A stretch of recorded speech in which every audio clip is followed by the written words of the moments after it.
Later in the day, starting to turn brighter and more showery across the west of Scotland and across Northern Ireland too.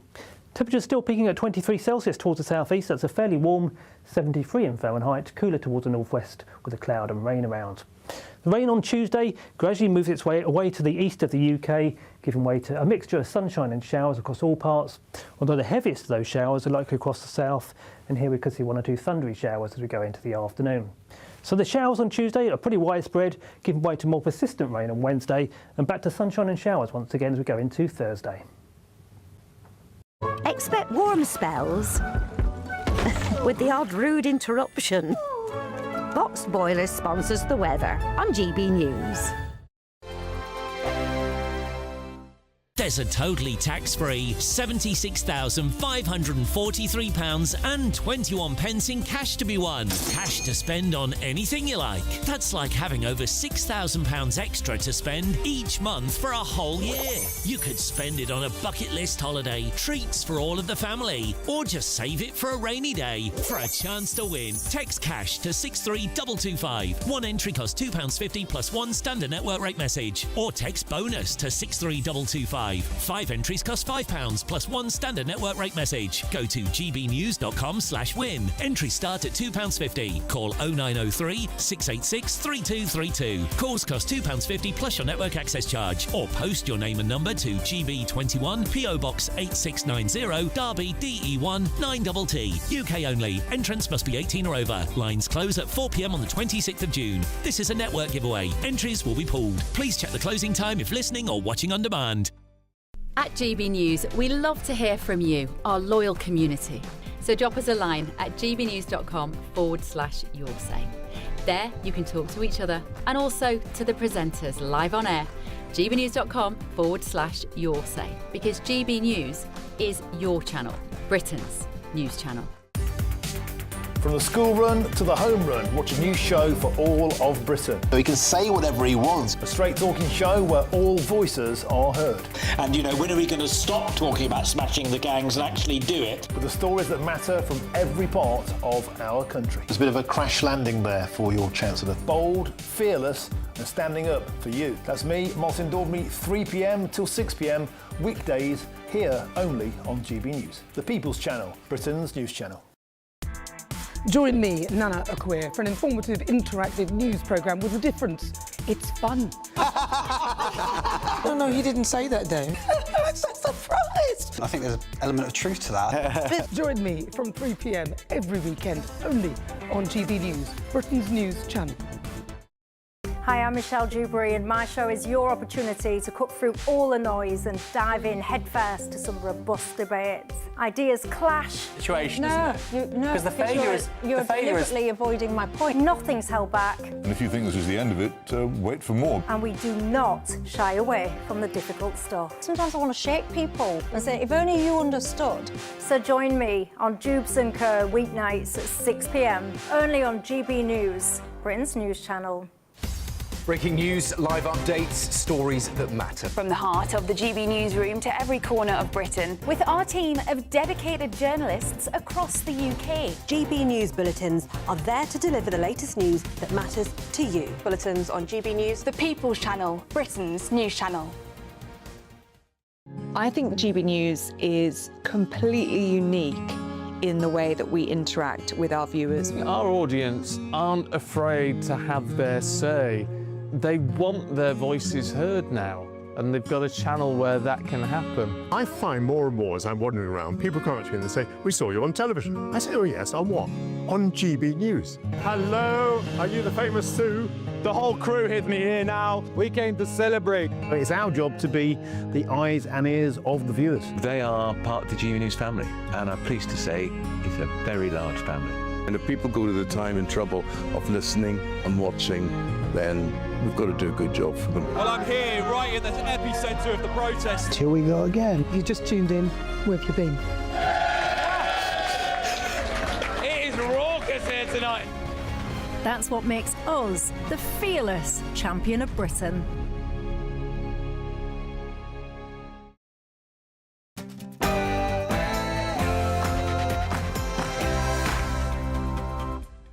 Good Good morning, Britain. Good evening, America. Hello, wherever you're watching around the world. This is GB News with the stories shaping Britain and America. Tonight,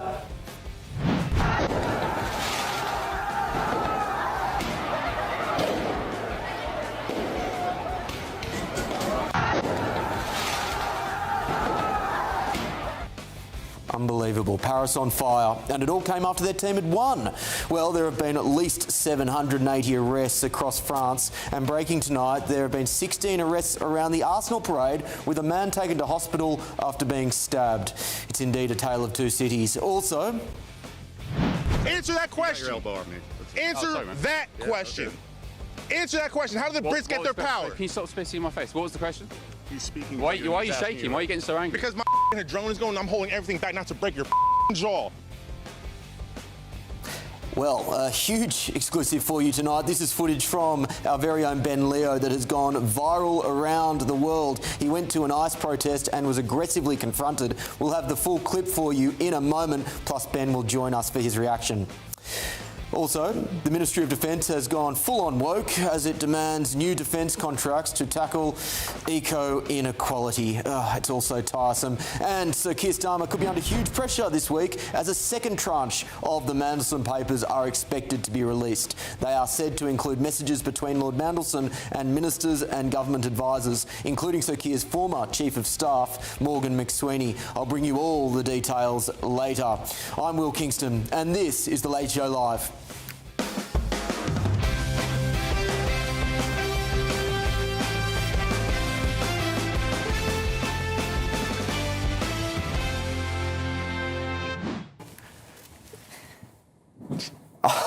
Someday someone will find the footage of me racing from that position to this table in the most ungainly of fashion, and it will, in all likelihood, be problematic for my media career.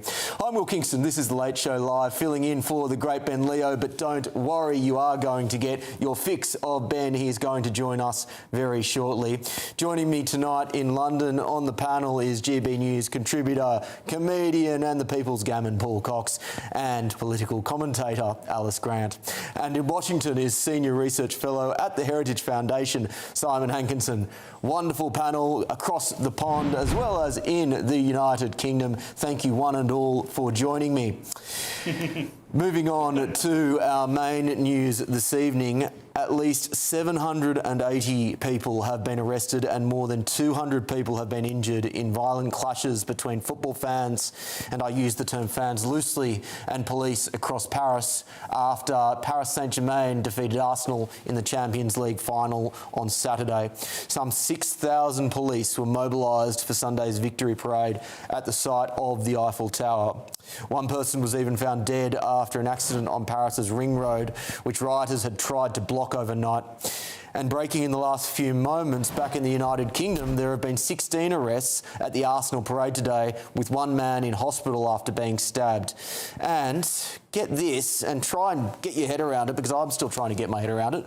75 people, that's 75 people, had to be rescued from a height by the fire brigade, who encouraged fans to refrain from climbing onto rooftops as the celebrations continue into this evening.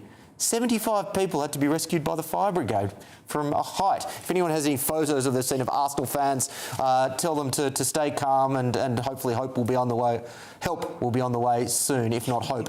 Let me know your thoughts by visiting gbnews.com/your say. Well, with me now is journalist Peter Allen. Peter, do we have you there? We do. Wonderful. Peter, I want to start with that incredibly troubling footage that no doubt everyone on social media has seen of Paris. It is a city in chaos, and this came after a football match. What can we learn from, well, first let's start by saying, what have you observed, and then perhaps what can we learn from what we've seen in the last 24 hours? Well, I was out in Paris all last night, actually, Will, and I viewed a lot of the trouble right in the centre. It wasn't in the suburbs or isolated parts of the city. It was all around Notre Dame Cathedral, the Louvre Museum, the Eiffel Tower, the Champs-Élysées, you name it. And it was very serious indeed. Most of the arrests were, of course, overnight, well up to 790 by now. quieter day today, clearly because people are probably a bit rided out now. I think those involved are taking some rest today. So the parade today, which was on the Champ de Mars, which is the big field just in front of the Eiffel Tower, that went ahead relatively peacefully. And the team was also visiting the Élysée Palace today as at a reception held by the president, Emmanuel Macron. He spoke, of course, about the violence. He surprisingly said it was all under control. Can you believe it? They always say that. Unfortunately, these kind of scenes have become very common in France over not just the last few decades, but even further back in time. It is a riotous city, Paris is. It is a revolutionary republic. And especially in the summer months, people do tend to pick any excuse to go out and cause mayhem like this. On this particular occasion, it is, of course, football. Often it is politics, but are very, very ugly scenes, as you say there, Will. Of course, people are aware of the revolutionary spirit upon which the modern French Republic is built. But at the same time, many people as well have observed that there is a different spirit to what we are seeing in this footage, and many people have looked at the impact of mass migration on the social cohesion within France, and they've looked at this footage and they've said that this is the consequence of a failed mass migration policy. To what extent can we draw that conclusion from what we've seen in the last 24 hours? I think that's quite a difficult framing of what's been happening. The French Republic is a colourblind republic. Everybody is treated as equal before the law. There are no statistics of people's ethnic origin, for example. That all goes back to the Second World War, when statistics within the French Republic were used to isolate and pick out Jews for them to be sent away to the concentration camps. And for that reason, this kind of trouble, whether it's political, whether it's linked to football or whatever, is not looked at in terms of mass migration. I can tell you the vast majority of young people, and they were young people, I met on the streets of Paris last night, and also the vast majority of Paris Saint-Germain football fans I meet are French citizens. They are third or fourth generation. They may have a background in former colonies of France, but I would really actually not follow that idea that this is a consequence of mass migration. Again, this is a revolutionary republic. People often go out onto the streets to take on the forces of law and order. This has been going on since 1789. This is how this republic came into being. There have been revolutions ever since. The street is seen as a part of democratic life. That's a terrible thing in many ways, of course, because there's nothing particularly democratic about causing trouble out on the street and fighting the forces of law and order. That is one of the ways that the Fifth Republic, and indeed republics before that, are organized. There are huge paramilitary police forces here in France. They are trained in riot control. That's all they do. If you go up to a riot control officer and say, look, I've just been mugged or my home has just been broken into, they will not be interested. They are there to keep down the citizenry, and they are seen as targets by citizens who are unhappy. They may be left-wing citizens. They may be citizens living in high poverty suburbs of major cities like Paris. But again, I would personally not like to look at this in racial terms, Will. Well, I shudder to think what would have happened if they lost. Peter Allen, thank you very much for joining me this morning. Thank you, Will. Let's go to the panel in London now. I want to look, I think it's dangerous to say that this is a racial component to this as much as a cultural component that many people are concerned about, Paul. I am very quick to note Peter's comments, and he's been on the ground, but I should also mention that the discourse on social media and many comments around what we've seen have said that this is a country that is fractured, and that fracture is as a result of a failed policy or failed twin policies of mass migration and multiculturalism. Is that a step too far? No, it's not a step too far. I mean, we know multiculturalism breeds societal incohesion. It's a known fact. The reason that GB News is so successful is because it's not afraid to say it. Yeah. The reason that legacy media has been successful is because it's not been afraid to hide it. That's where we are. I mean, I'm always astonished by the French. You ask them to fight a war with you and they capitulate in a week. Their football team wins and they're fighting for days on end. I don't know. I don't know. They just never. It's a good point, actually. I've never actually thought about that, but you're right. They're very, very happy to cause a ruckus and to fight on the streets between each other. But you put actually a proper enemy up against them, and they'll capitulate at the first instance. Yeah, no thanks. Look, I'm aware that in places like Paris, in particular in France, there are underground anarchist groups which take advantage of these celebrations because they want to fight the police. They want to fight authority. So they get out there and they kick off and they start fires and then they start fighting the police. 800 arrests on the night that Paris Saint-Germain won the European Champions League. I mean, that is bonkers. Yeah, it's insane. Alice, what are your reflections on the footage that we've seen coming out of Paris? Yeah, atrocious scenes. But as Paul said, I think the fractured nature of French society can be seen in its political sphere anyway. So there's no doubt as to the fact that there are deep divisions in that society and there are extremes on both sides and the French are always in turmoil. But I also, hearing what we just heard from Peter, I do think it's a case of that this is the same spirit from the revolutionary era of the 18th century. This is very much new. We had this awful fire in Notre Dame Cathedral. There has been a massive increase all over Europe in these sorts of incidents of criminal behaviour and rioting. Sadly, even here in our own capital city, London has never been more dangerous and more full of these sorts of scenes as well in certain areas. So there is a massive problem on our hands here. Yeah, from my understanding, the French Revolution was a bunch of very frustrated, very young, no doubt very annoying middle-class lawyers who were pretty angry with social inequality, but they had some sort of an intellectual underpinning behind what they were doing. I don't think it looked particularly like there was much thought that was put into what we saw overnight, but maybe I'm missing the subtleties. We're going to go across the pond to get the reaction from Simon from the Heritage Foundation.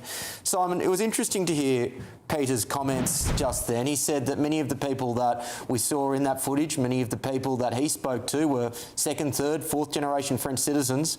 What came to mind is that in the United Kingdom and in Europe as well, there are still second and even third generation immigrant citizens or from immigrant families that are still not integrated because of failures around multiculturalism. What did you make of what you've seen, and how much should we look into this as a reflection on failed multicultural policies?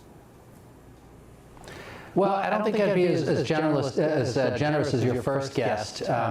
I lived in France for 8 years. I lived 3 years in Marseille and 5 in Paris. And when I was in Marseille, the game you didn't want to go to was the Paris Saint-Germain versus Marseille game if Marseille lost, because they went crazy in the streets. And you know what? If they won, they went crazy in the streets. So it's true.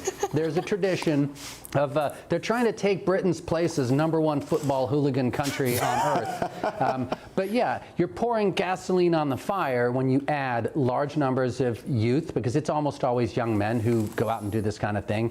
And there are definitely, far left groups that try to take advantage and go out there into the streets.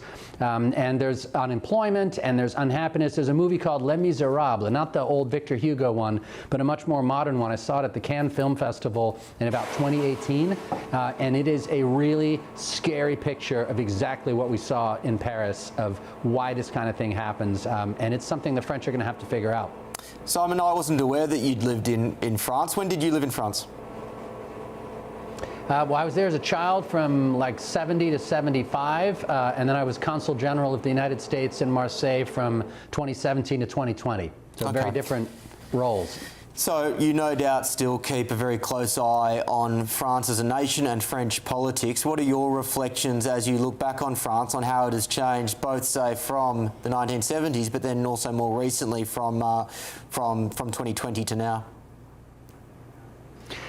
Well, I mean, France always has been in turmoil. I mean, they're on their, what, 5th republic right now? We're still on our 1st after 250 years, and Britain has had a pretty stable parliamentary, monarchy for, 1,000 years or more. So they do have a habit of revolution. They like to shake things up. But I think this idea of, laïcité, of trying to make everything, what's the word, non-secular, non-religious, and also pretending race doesn't exist, it's pulling the wool over nobody's eyes.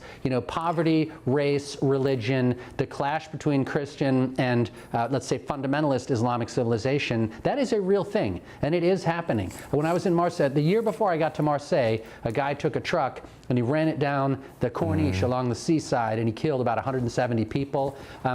They had the Charlie Hebdo massacres. They have a series of the Bataclan terrorist acts committed in Paris. So, the tomfoolery and burning e-bikes is bad, but killing people is a lot worse, and they don't seem to have a handle on that assimilation issue. Question that I posed on social media, which I'm going to pose to you now, Simon. Do you think it is too far gone for France when it comes to social integration? Look, I'm an optimist, or I at least have to try to be. I've got kids, and I want them to grow up and live in a safe and secure world. I'm not a big believer in multiculturalism. I'm a believer in multi-ethnic societies, multiracial societies, but I do think you have to have a set of shared values. And that should include respect for property rights. It should include a respect for democracy, for free speech. And when you can't reconcile that is when a country falls apart. So I think it is possible. But the problem in France, and I think in Britain and some other countries, has been that the intake has been so quick that that mechanism of assimilation and acculturation hasn't had a chance to do its job. Yeah, well said. Simon, we will return to you in a little while. Thank you for your comments. Alice, quickly, I'll pose the same question to you. You look at what we saw in France, and you see what is happening across continental Europe, and you see what's happening in the UK, and you see the speed at which demographic change has occurred and the corresponding cultural change that it has brought with it. Is Europe too far gone? Is Europe too far gone? It would take an enormous regeneration, I think, in Christian values to be able to heal the rupture that has happened to the societies across Europe. And for that to happen, I don't know, but it's so severe that it would take a massive, massive regeneration and restoration of the values that we once shared in common. Same question to you, Paul. Yeah, I think the biggest problem we've got is the politicians that have enacted the change don't have any solution to the problems they've caused, and have no inclination to solve the problem either. They brought about the change to enact an economy shift that failed to manifest and brought about societal differences that seem unfixable, and they won't bring about a solution, because bringing about a solution, first of all, means they've got to admit they've got a problem, and they do anything other than admit they have a problem. That's very insightful analysis, Paul Cox. Thank you. Still ahead on The Late Show Live. I'm sorry, I can't understand you. What you want to do? You want to kick for them? You want to kick up for them? Kick. Want to what, sorry? You want to kick up for them? I think you got to go. You out here kicking up for them? I think you got to go. Shocking and extraordinary footage from Ben Leo. You are not going to want to miss this, when he went to an ICE protest and was aggressively confronted by the kind and compassionate left. We will have that full clip in a moment, and Ben is going to join us for his full reaction on that harrowing scene. This is The Late Show Live, only on the People's Channel, GB News.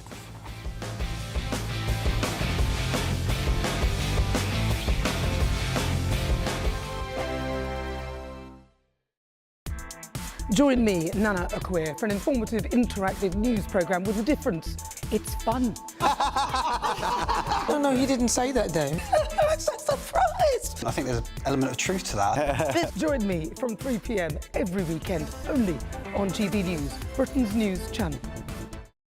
Hi, I'm Michelle Dewberry, and my show is your opportunity to cut through all the noise and dive in headfirst to some robust debates. Ideas clash. Situation, isn't it? No, Because the failure is you're deliberately avoiding my point. Nothing's held back, And if you think this is the end of it, wait for more. and we do not shy away from the difficult stuff. Sometimes I want to shake people and say, if only you understood. So join me on Jubes and Kerr weeknights at 6 p.m. only on GB News, Britain's news channel.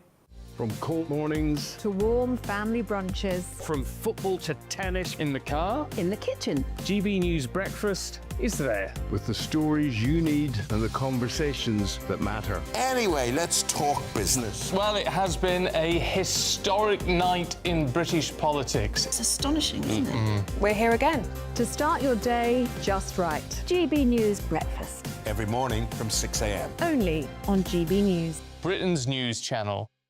Westminster, the ultimate clique. And you're fighting like rats in a sack. But here on the Camilla Tominey Show, we ask the questions the establishment media is too scared to ask. OK, let me ask you a straight question, because I know you're a straight-talking politician. Whether it's net zero, illegal immigration or law and order, nothing is off limits. You had the power then.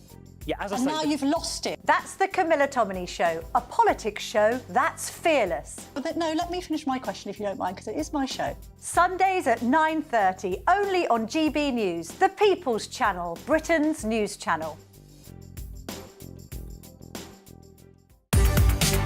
From the school run to the home run, watch a new show for all of Britain. He can say whatever he wants. A straight talking show where all voices are heard. and you know, when are we going to stop talking about smashing the gangs and actually do it? With the stories that matter from every part of our country. There's a bit of a crash landing there for your Chancellor. Bold, fearless and standing up for you. That's me, Martin Daubney, 3 p.m. till 6 p.m. weekdays here only on GB News. The People's Channel, Britain's news channel. Westminster's full of talk, but out here, it's the real world. Am I allowed to talk then? No, that's it.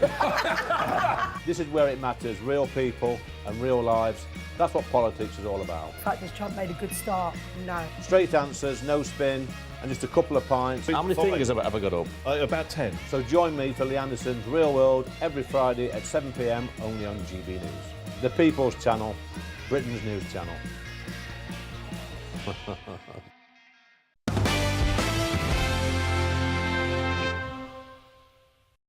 Welcome back to The Late Show Live with me, Will Kingston, filling in for the great man Ben Leo. But you are going to get your fix of Ben Leo because we're crossing now to New York because we're joining the man of the moment, our chief US correspondent and presenter. Ben, you've gone viral after your confrontation with a protester in New Jersey. It is startling footage. Tell us how it came about. Hello, Will. Good evening, viewers and listeners. Hope you're all doing well. So we were in New York City today, which is where I am now, because we were attending the Israel Day March, doing some reporting on that. On the way up to New York from DC, we decided to stop off at this rather now infamous ICE detainment facility in New Jersey. It's very controversial because over the past 9 evenings, it's been subject to some really horrible violence. I mentioned to you a bit earlier tonight how one ICE agent had a really deep, awful bite mark in his arm, blood everywhere, courtesy of one of these lunatic lefty protesters. They're protesting because they say the conditions inside the detention centre, which by the way is holding child rapists, murderers, people who shouldn't be in the country, illegal migrants who are on their way to being sent back home. They're saying conditions are bad and the food menu's not great, so on and so on. I decided to pop down there today in the daytime when the sun was out, thinking it would be a bit less hectic than we've been seeing in the at night time, where they've been clashing with police and so on. But I was mistaken because after speaking to a couple of protesters and making the very simple point, and it's a true point, it's a fact, that some nationalities of illegals in the UK are more likely to commit sexual assaults and sexual violence crimes than native Brits, well, it sparked off a bit of dynamite in this guy's head. This is the moment. Take a look for yourself, and I'll speak to you off the back. Take a look. Or what? 20 times more likely to commit sexual offences than the Brits? Yeah, native Brits. The Brits that colonized the whole world, you mean? That raped and pillaged the whole world to get the power that they have? The Brits, yeah. Yeah, the Brits that did that. Yeah. And you guys have the audacity to say that the Afghans and Somalis did what? Well, it's not audacity, it's just a fact. So is it not a fact? Is it not a fact that y'all colonized the world through rape, murder, and pillaging? Right or wrong? That was true, yeah. All right, then. So what are you talking about? The British Empire. So what are you talking about then? Hey, how dare you? How dare you? Why are you shouting? What are you? Because you're full of. That's why. How dare you? You're talking facts? Let's talk facts. Spitting in my Let's face. talk. So do something about it. I'm not. Do something about it, Brit. My friend. I'm here. Do something about it, Brit. I'm here to ask questions. How'd you get into this country? What are you talking about? I'm here. How dare you? Why are you getting so angry? really Because you're a piece of and you're a liar. You know you're a liar. You're not. You're a liar. Would you like me to show you the You're a government liar, data? bro. I just asked you. I'm not shaking. I just asked you what the did the Brits do to have the power they have? Answer that question. You got your elbow on me. Answer that question. Answer that question. How did the Brits get their power? Can you stop spitting in my face? What was the question? He's speaking. Why are you shaking? Why are you getting so angry? Because my adrenaline is going. I'm holding everything back not to break your jaw. Well, you can do it. You would get arrested. I don't give a bro. You'll get arrested. I don't give a. This doesn't make your argument look I came out good. here for this. This doesn't make your argument I came look out here good. for this. Came out I here. ain't come out here to talk for violence. Yeah. Well, yeah, that's the left. That is the degenerate, violent left. You give facts. Who started it? You came all the way over. Who started it? Who started it? You give facts, you give Who data, started it? and they get violent. Hey, This is why what don't you you see on the finish streets it? of Newark last night. Started, I'm go gonna back to finish your it. country? Started, I'm gonna finish it. Yeah, I wish you well, my friend. Started, I'm gonna finish it. You're Hey, why don't you go back to your country? No, I live here at the moment.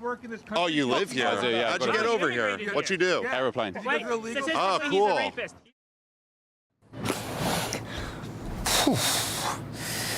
Well, where do we start? Ben, we'll get to the substance of those incredibly nuanced arguments from those protesters in a moment, but GBNews.com/yoursay is popping off, and basically you have a lot of admiring viewers and listeners who are incredibly impressed with the way that you maintain your composure. And I'm curious to know, you are a seasoned reporter now, you've been in incredibly difficult positions across the world. But when you're in those situations, how do you manage to stay focused on the story and to stay cool? Because, geez, from what I can see, it doesn't look easy. Well, I feel like I had a few missed open goals there, which I could have taken. The first being I could have responded to him by saying, well, in actual fact, sir, Brits were the first to end slavery. 25,000 Royal Navy sailors shed blood all across the seas of the world. However, and also at the end as well, where that chap was saying, to me, why don't you go home? Which was kind of ironic when he's there protesting about illegals being sent home and I'm here legally working, paying taxes. Anyway, the reason I didn't want to get too involved in it was I've had hostile, as a lot of reporters do at national newspapers. I used to work at a national newspaper before I came to GB News, and you get hostile environment training when you get sent off to jobs abroad primarily.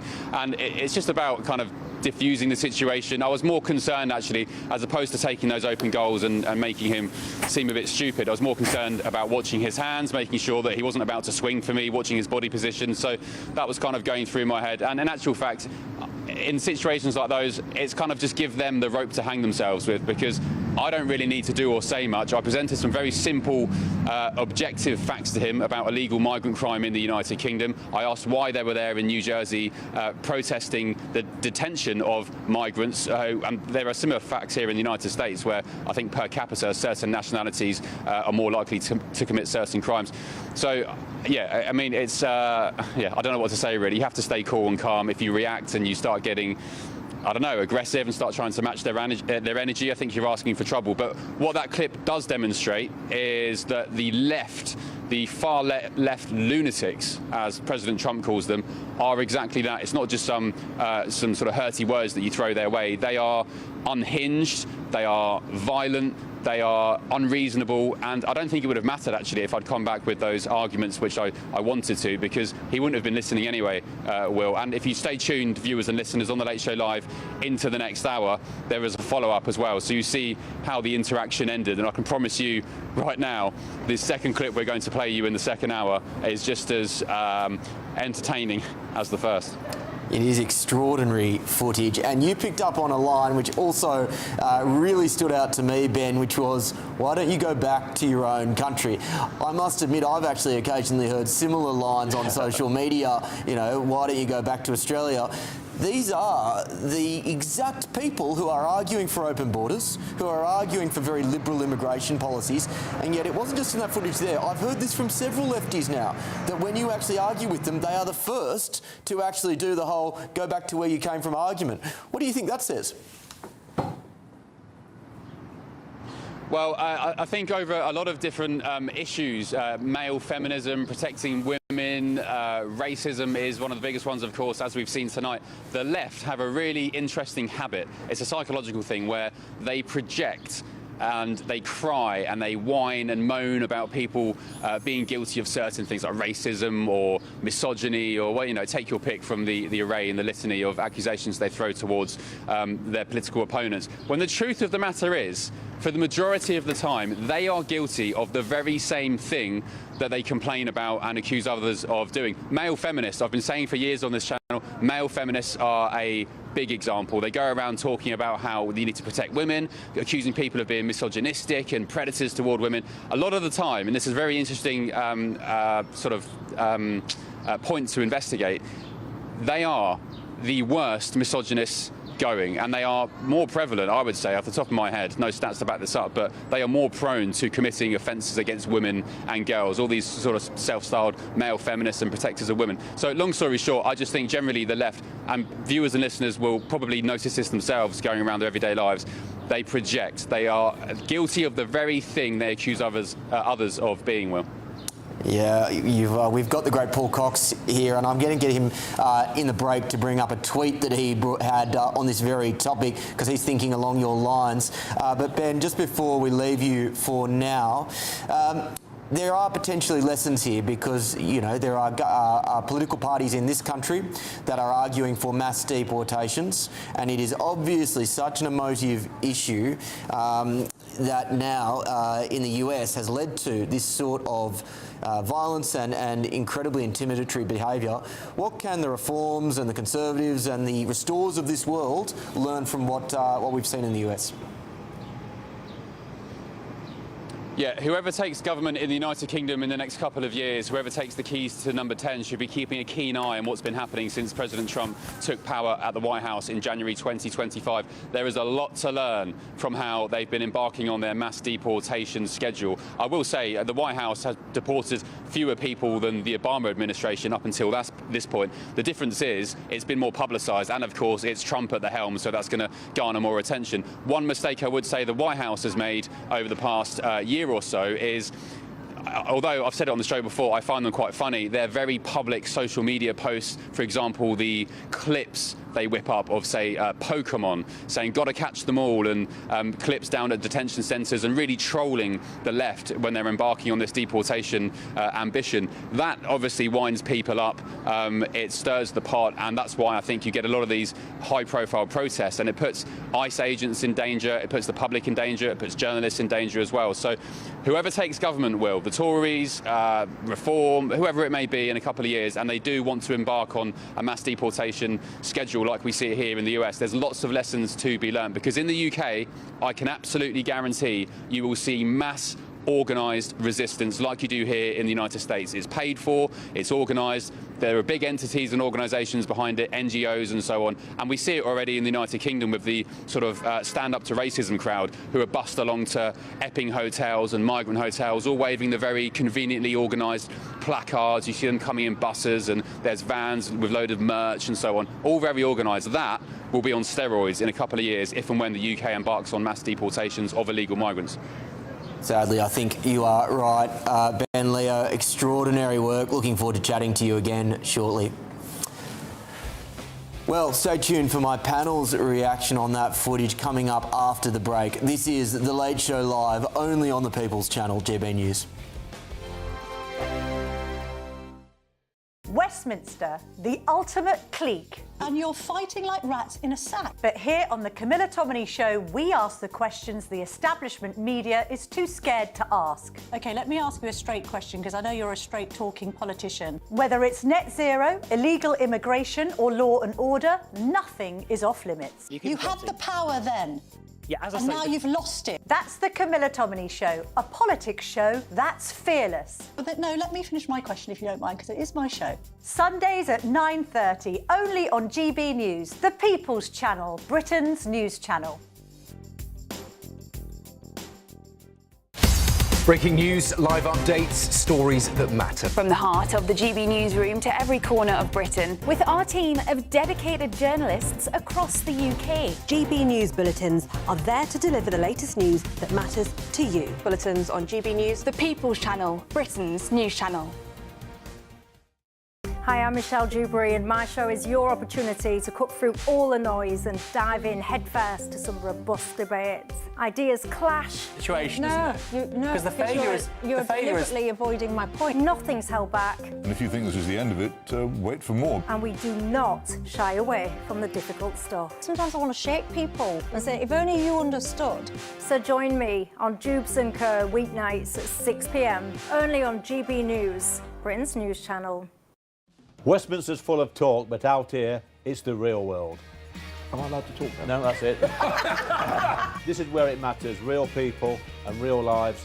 That's what politics is all about. The fact that Trump made a good start, no. Straight answers, no spin, and just a couple of pints. How many fingers have I got up? About 10. So join me for Lee Anderson's Real World every Friday at 7 p.m. only on GB News. The People's Channel, Britain's news channel.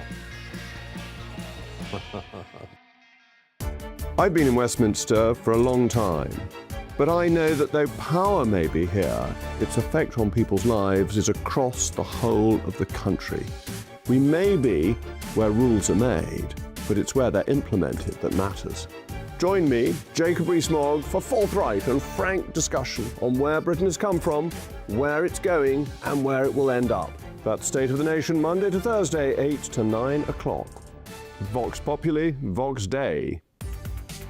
From the school run to the home run, watch a new show for all of Britain. So he can say whatever he wants. A straight talking show where all voices are heard.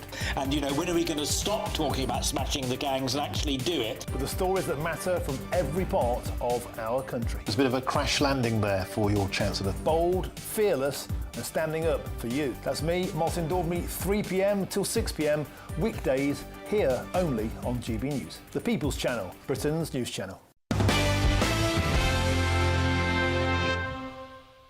Answer that question. Answer that question. Answer that question. How did the Brits get their power? Can you stop spitting in my face? What was the question? He's speaking. Why are you shaking? Why are you getting so angry? Because my drone is going, I'm holding everything back not to break your jaw. Ooh. Welcome back to The Late Show Live. That footage doesn't get any less remarkable the more that you see it. I'm Will Kingston, stepping in for Ben Leo, who is doing an outstanding job in New Jersey at that ICE facility, dealing with the kind and compassionate left. And it's really got gbnews.com/your say talking and universal praise for Ben Leo. Michael McGregor, well done, Ben, showing the tolerant left for what they are, intolerant hypocrites. Beverly Pearce, Ben, you were great. Well done. Anthony Ewan, huge respect. James Barker, and I think this is an insightful comment, the further people get from the truth, the angrier they get when confronted by the truth. Very well said, James. Let's get the thoughts of my panel now. Joining me in London, GB News contributor and comedian Paul Cox and political commentator Alice Grant. Paul, as Ben was speaking there, my mind did twig to a tweet that you put up a couple of weeks ago from memory. Yeah. Could you give me that tweet? It was a couple of weeks ago, actually. I wrote, I've never met an anti-racist who isn't racist. I've never met a male feminist who shouldn't be on a register, and I've never met a human rights lawyer who doesn't make money from destroying human rights. And I think, you know, it's true, they're always telling us the things that they are. That guy there was displaying a level of racism that's acceptable. And the way that he was attacking Ben is because he was a white Brit. Now, I wouldn't make any sort of correlation between Ben's colour and that argument had we not had this ultra-progressive politics in society today, because they've kind of forced these rules upon us, and we are kind of prone now to use these rules to argue against them. What we saw there, and I should say, I'm incredibly impressed by Ben. The only thing that could have made that more impressive as if he'd taken his top off, like he did on Instagram, and I would have been that would have really been me swooning then. But like he has several times on Instagram. But then, to be fair, I've said this and I'll say it again: if I had Ben's body, I wouldn't be wearing clothes. This is pure jealousy on both of our parts. But there is a very serious point here. The first thing I thought of when I saw that, and I consider Ben a mate. I thought of his two boys, and I thought of his wife at home, because that's an incredibly dangerous situation.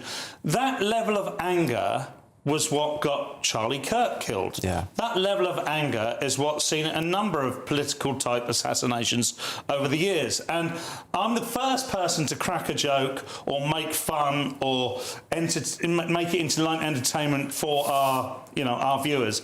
But Ben's not going to say it because he's just doing his job, but I want him to take care. I hope he's getting looked after by the GBN security team out there, and he just needs to keep it safe, because look, we wouldn't know these stories if it wasn't for GB News. We wouldn't know these stories if it wasn't for Ben Leo, but that could easily escalate into a deadly situation. Yeah, and I can say with certainty that he is being well protected and well taken care of by the GB News family. And look, the uncomfortable reality is that because of the gun laws in the United States, those sorts of situations can escalate with deadly consequences, and that, you're right, that is what is terrifying. Alice, I'll go to you. As I said on the late edition earlier, there are loonies on the left and right, and I'm not saying that there are not, but at the same time it does feel like there is this emotional intensity with people on the left when they are talking about progressive identity politics issues, which you don't see to the same extent on the right. Is that a fair assertion, and if so, why? This is the product, this kind of level of aggression and this anger, which is so abnormal for a grown man to show and display in this way, is I mean, he almost turned into a child. Like, that's so heartbreaking to see, in fact, someone so possessed by this sort of anger. But that is the product of decades of an education system and a mainstream media that have pushed a narrative so strongly into people's minds that they become so utterly radicalized that they are just no longer functioning as an ordinary, decent human being. You just don't do that. You don't get so angry to the point where you could nearly commit a violent crime against someone, Paul, as you mentioned, who has children and a family. This, and what we saw earlier, indeed last year with Charlie Kirk, that sort of horrible, atrocious murder of Charlie really just shows that, I mean, the American society has lost it on the left, and I'm just so saddened and heartbroken to see that level of anger that's been generated by decades of a very abusive indoctrination program, really. I think that's such a good point, that this has not come out of nowhere. This has come out of a very coordinated attempt to change the way that people think, and that has been pushed through the schools, the universities, the media, the political discourse, the corporates, you name it. The establishment have wanted this type of agenda to be embraced for a very long time now. Let's go to Simon Hankinson in Washington, D.C., Senior Research Fellow at the Heritage Foundation. Simon, what were your reflections as you watched that footage? Well, I've been looking at this Delaney Center, the detention center in Newark, and I actually grew up about 40 minutes south of there in New Jersey. Newark is not one of our safest cities. Its murder rate last year, I think there was 31, which is a historic low. Its public education system does not produce good results. Unfortunately, its mayor is left-wing, to say the least. It has a history of radical politics, and the protesters who are there outside of the detention center, you know, they are motivated by a far-left ideology that does not believe in any immigration enforcement ever. You should never enforce immigration law. And they're using the pretext of people complaining about food, about health. You know, there may be some legitimate complaints in there somewhere, but by and large, people are being treated according to the contracts and according to the laws. And yeah, the guy was just not open to discussion on facts. He was just angry, and there was almost nothing. Ben, who tried extremely hard and was much calmer than I would have been, I probably would have passed out. There was nothing Ben could have said to persuade him, because the guy had a narrative built in, and he wasn't going to change his mind.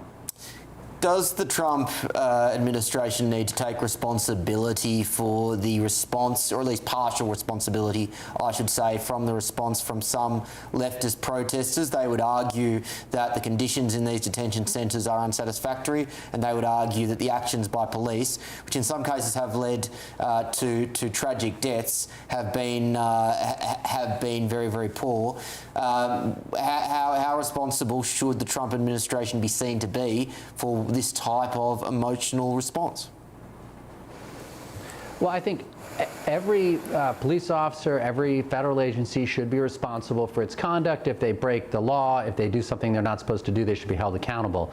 But that's exactly what these protests are designed to elicit. They are there. Yeah. They did it in Portland. They did it in Los Angeles. They did it in Chicago, all over the country. They look for the weak spot. Minneapolis was their greatest success and the greatest tragedy because 2 people lost their lives. They're probing and trying to elicit a violent response. You've seen politicians go down there. They're trying to get gassed. They're trying to get hit with a truncheon because that's going to feed the narrative.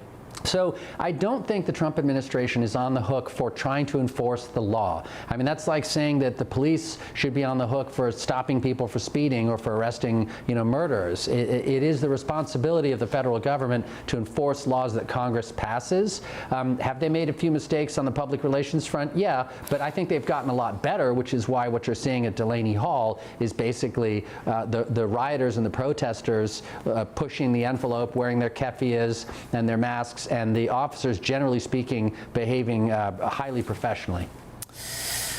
I agree. Simon Hankinson, thank you for your insight. We'll be back with you shortly. And of course, we will also be showing more footage from Ben's extraordinary interaction with leftist protesters in the next hour. You are not going to want to miss it. More immediately, however, still ahead on The Late Show Live. Sir Keir Starmer could be under huge pressure this week as a second tranche of Mandelson papers are expected to be released. They are said to include messages between Lord Mandelson and ministers and government advisors, or Peter Mandelson I should say now, including Sir Keir's former Chief of Staff, Morgan McSweeney. I'll bring you all the details later. This is The Late Show Live, only on the People's Channel, GBNews.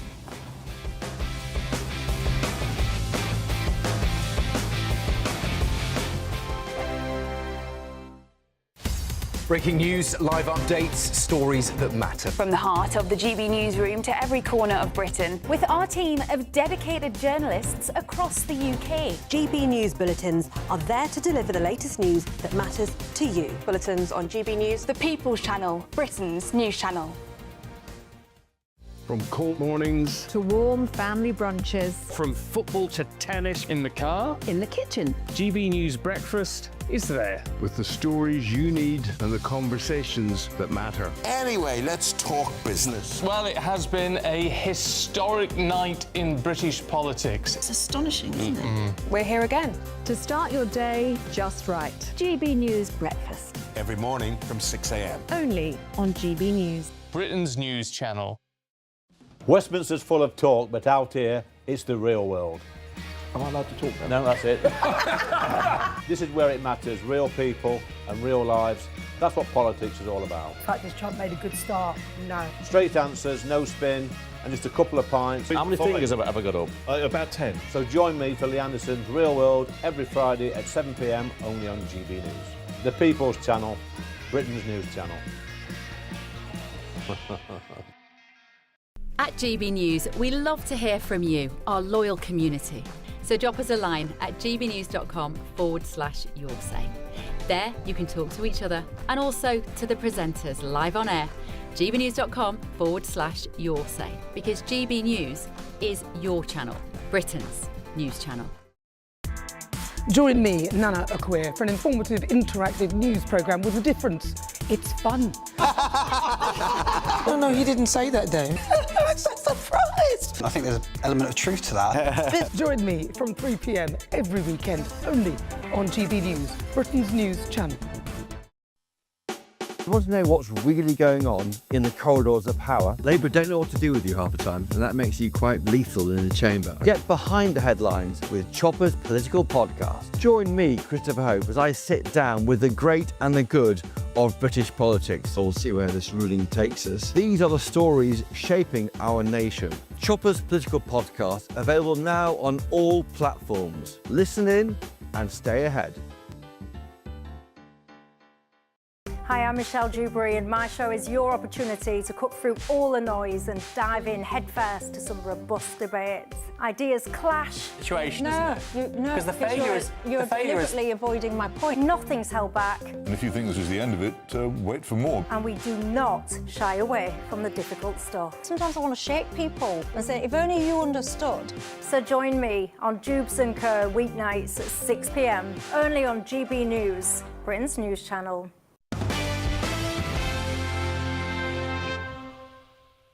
Day job, Alex. Welcome back to The Late Show Live with me, Will Kingston, and the incredibly unprofessional Paul Cox in the London studio. Sorry. Thank you very much, Paul. We're all looking forward to hearing his insight in a little while. Some breaking news for you, ladies and gentlemen. Hundreds of documents relating to the appointment of Lord Peter Mandelson as ambassador to the US are expected to be published this week. The release, said to be the second largest publication to the House of Commons in history, is the second tranche of documents on the peer's appointment. The second set of documents is expected to include messages between Lord Mandelson and ministers and government advisors, including Sir Keir's former Chief of Staff, Morgan McSweeney. But reports suggest it will not include Lord Mandelson's UK security vetting after the Metropolitan Police asked the government to withhold the document to avoid jeopardising its investigation into alleged misconduct in public office by the peer. Joining me in London is, of course, Paul Cox and Alice Grant. This angle, which is being reported on by The Guardian, Mandelson files show no mitigation of security concerns over top US job. A tranche of documents about Peter Mandelson contains no record of measures taken to mitigate serious security concerns over his appointment as ambassador to Washington. That is, of course, coming from The Guardian. Alice, I'll start with you whilst Paul is in timeout. This is, again, maybe concerning, perhaps unsurprising, but what do you make of this ongoing saga that just will not go away for this government? It's just, I mean, as you said, Will, it's unsurprising in the worst possible way, which is that we know that Labour is corrupted to the root. And Margaret Thatcher said that in the 70s. She said that, that the Labour Party, there's something sincerely wrong at the root of it. The more things change, the more things stay the same. No, but precisely. And, you know, we'll talk later on in the show further about Keir Starmer, whose government has just been one massive disappointment. But I'm not surprised by this sort of scandal, and it just shows how deeply corrupt the Labour Party are. Yeah, and Paul, at the same time now, the Mandelson saga has been ongoing for a while. We've already heard several damning allegations. Is the political damage that this is doing to the Labor Party now just baked in, or can this get any worse for them from an electoral perspective? That's an interesting point, actually, because sometimes what happens in these situations, like you're alluding to, is that a government, a political party, becomes so synonymous with its inability to be any good or any use to the public as a whole, that it's there's an apathy that sets in, and we just accept that they are scandalous and rubbish. But we must hold these people to account. This is not just a moment in history. I think this particular moment in history, politically, will be studied as one of the great moments of Western civilization. We are in a terrible state of our own making, and the Labour Party and people of the left, people who thrive on the type of politics that Keir Starmer, Mandelson and co have been pushing for decades, are coming a cropper, and they need to be held to account. I never immediately seek punishment, as many people do, as human nature, or retribution. What I want is it to be recorded and people to be scrutinised, because then, without the emotion, we can look at it and go, have you any idea how damaging that is? Have you... But particularly someone like Keir Starmer, who spent his whole career being told that he's an intelligent man with intelligent ideas, and of course he should be Prime Minister. People like Keir Starmer shouldn't be anywhere near power. shouldn't be anywhere near power whatsoever. We have to learn from these moments. And that includes people like Peter Mandelson, it includes people like, I mean, Tony Blair this week, I'm not the biggest fan of Tony Blair, and this has been said 1,000 times on this station and across media as a whole. Tony Blair this week wrote a 5,200-word essay that basically made Tony Blair look like he was the biggest right-winger in the country at the moment. And all he was doing was basic facts. Yeah. Which for me, not only was a criticism of the Labour Party, but was vindication of people that are constantly called far right. Yeah. Well, we will be covering that again in the next hour. There's more coming your way, including this. Answer that question. Answer that question. Answer that question. How did the Brits get their power? Can you stop spitting in my face? What was the question?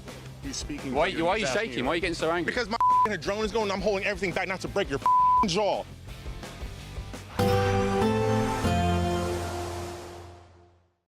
Today, clouds overhead, total zen within. Box Solar sponsors the weather on GB News. Hello, here's your latest weather update from the Met Office for GB News. We'll see outbreaks of rain moving in across many parts from the west as we go through the day today, although the southeast of England holds on to some warm sunshine. The reason for the more unsettled conditions is down to low pressure moving in from the west, and certainly as we go through the day today we'll see outbreaks of rain moving in across many northern and western spots, eventually moving into central and some southeastern parts later in the day, although it's the southeast that should stay mostly fine, certainly until later, with some sunshine turning increasingly hazy as we head into the afternoon. Temperatures are still responding to the sunshine in the southeast, up to 23 Celsius, that's 73 in Fahrenheit, whereas towards the north and west, where it's cloudier, pretty wet, certainly across those western spots, and quite breezy too, feeling a little bit cooler out and about. As we head into the evening then, certainly to start the evening, a pretty wet picture there across much of Scotland, some heavy bursts of rain at times. And across Northern Ireland, it's a slightly brighter picture. We're starting to see some sunshine coming through between some showers here. Well, the heaviest of the rain likely across western parts of England and across some parts of Wales too. Could be some local flooding in places, certainly to end the day here. Whereas the far southeast just about stays dry, with that rain just starting to move in there from the west.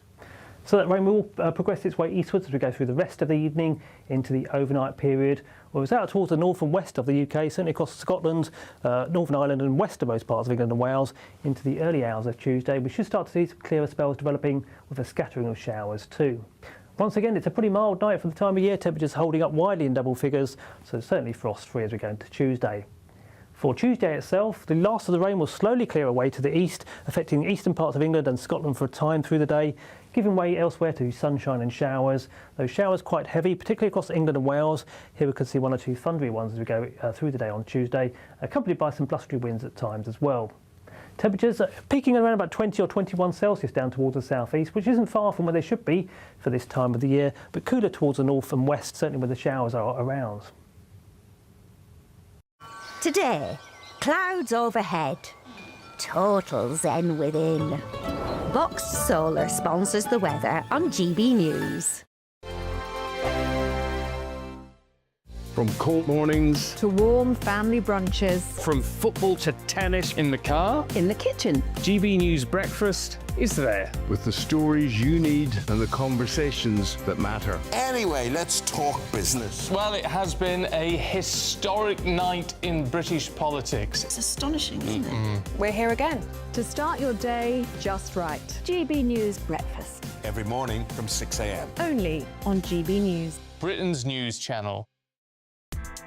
Join me, Nana Akwe, for an informative, interactive news programme with a difference. It's fun.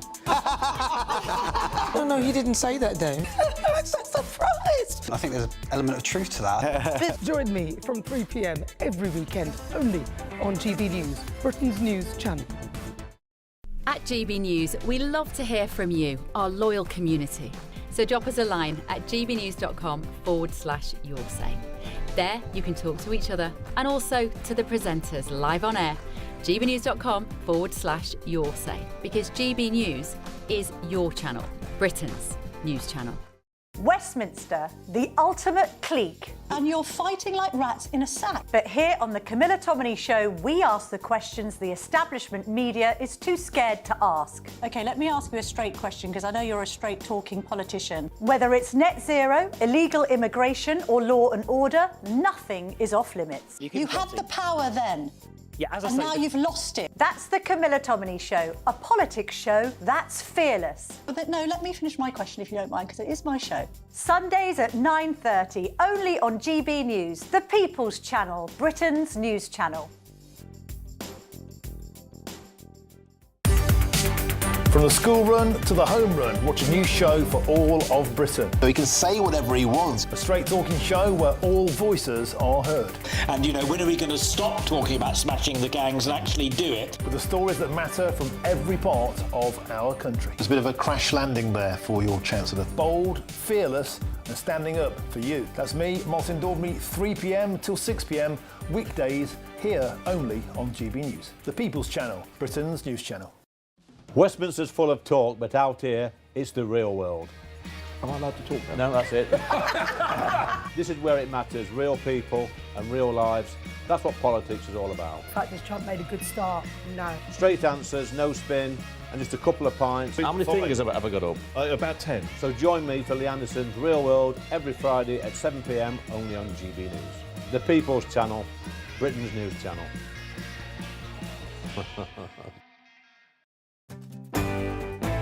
I'm Tom Harwood. This is GB News, Britain's news channel.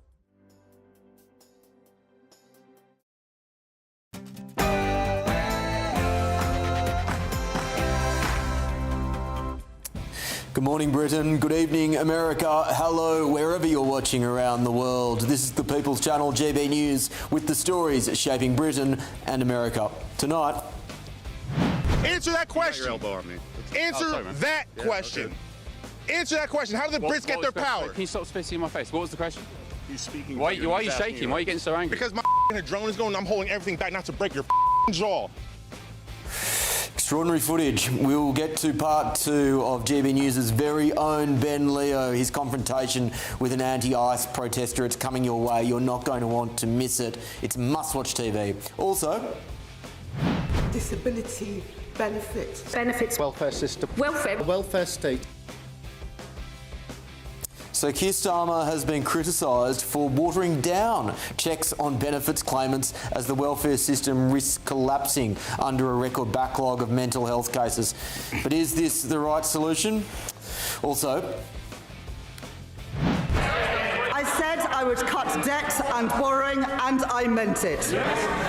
My fiscal rules will get borrowing down while supporting investment. Madam Deputy Speaker, I said we would cut the debt, and we are. It's a common refrain now amongst certain politicians, but are we really in hock to the bond markets? I'll leave my powder dry for that one just for now. The Green Zach Polanski said we should take on the bond markets. Also... Order and control at our border is not a betrayal of Labour values. It is the necessary condition for a Labour government to achieve anything it hopes to. Well, that's the government's promise, but there's another migration story hitting the headlines. A woman from Gambia has been granted permission to move to Britain to be united with her husband. This is despite neither of them attending their own wedding. I'll bring you all the details of that shocking but once again unsurprising story later.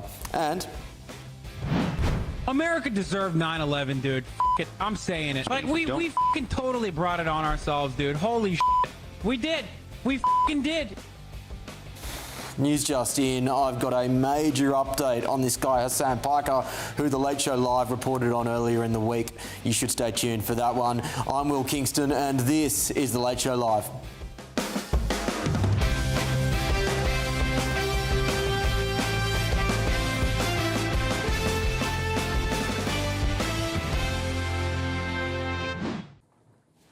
Welcome back to The Late Show Live for another hour, ladies and gentlemen. Joining me in London this morning is my panel, GB News contributor, comedian and the People's Gammon, Paul Cox, and political commentator, Alice Grant. And in Washington is Senior Research Fellow at the Heritage Foundation, Simon Hankinson. It's an all-star cast. Thank you very much for joining me this morning and this evening, respectively.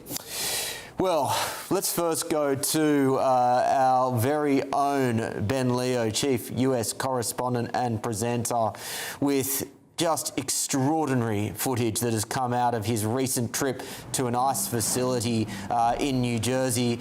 Ben, for people who may have missed it first time around, give us a quick update on what you were doing at that ICE facility and then what happened.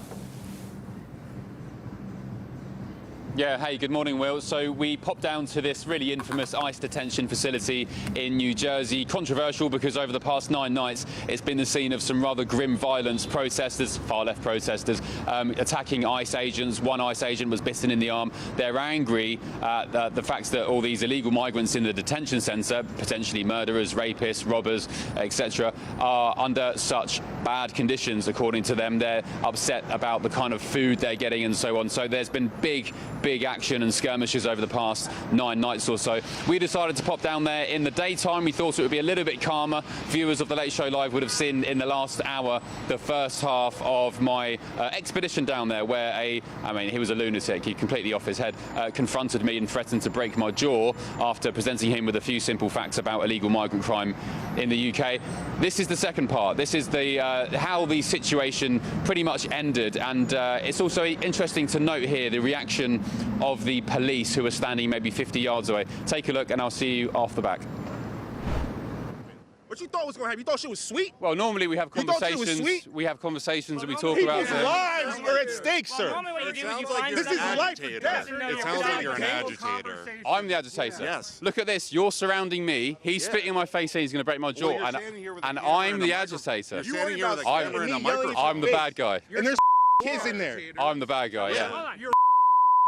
I was asking. Well, I think you're probably a nice guy, get down, and outside this, we probably get on down at the pub or something. I'm sorry, I can't understand you. What you want to do? You want to kick for them? You want to kick up for them? Kick. Want to what, sorry? You want to kick up for them? I think you got to go. You out here kicking up for them? I think you got to go.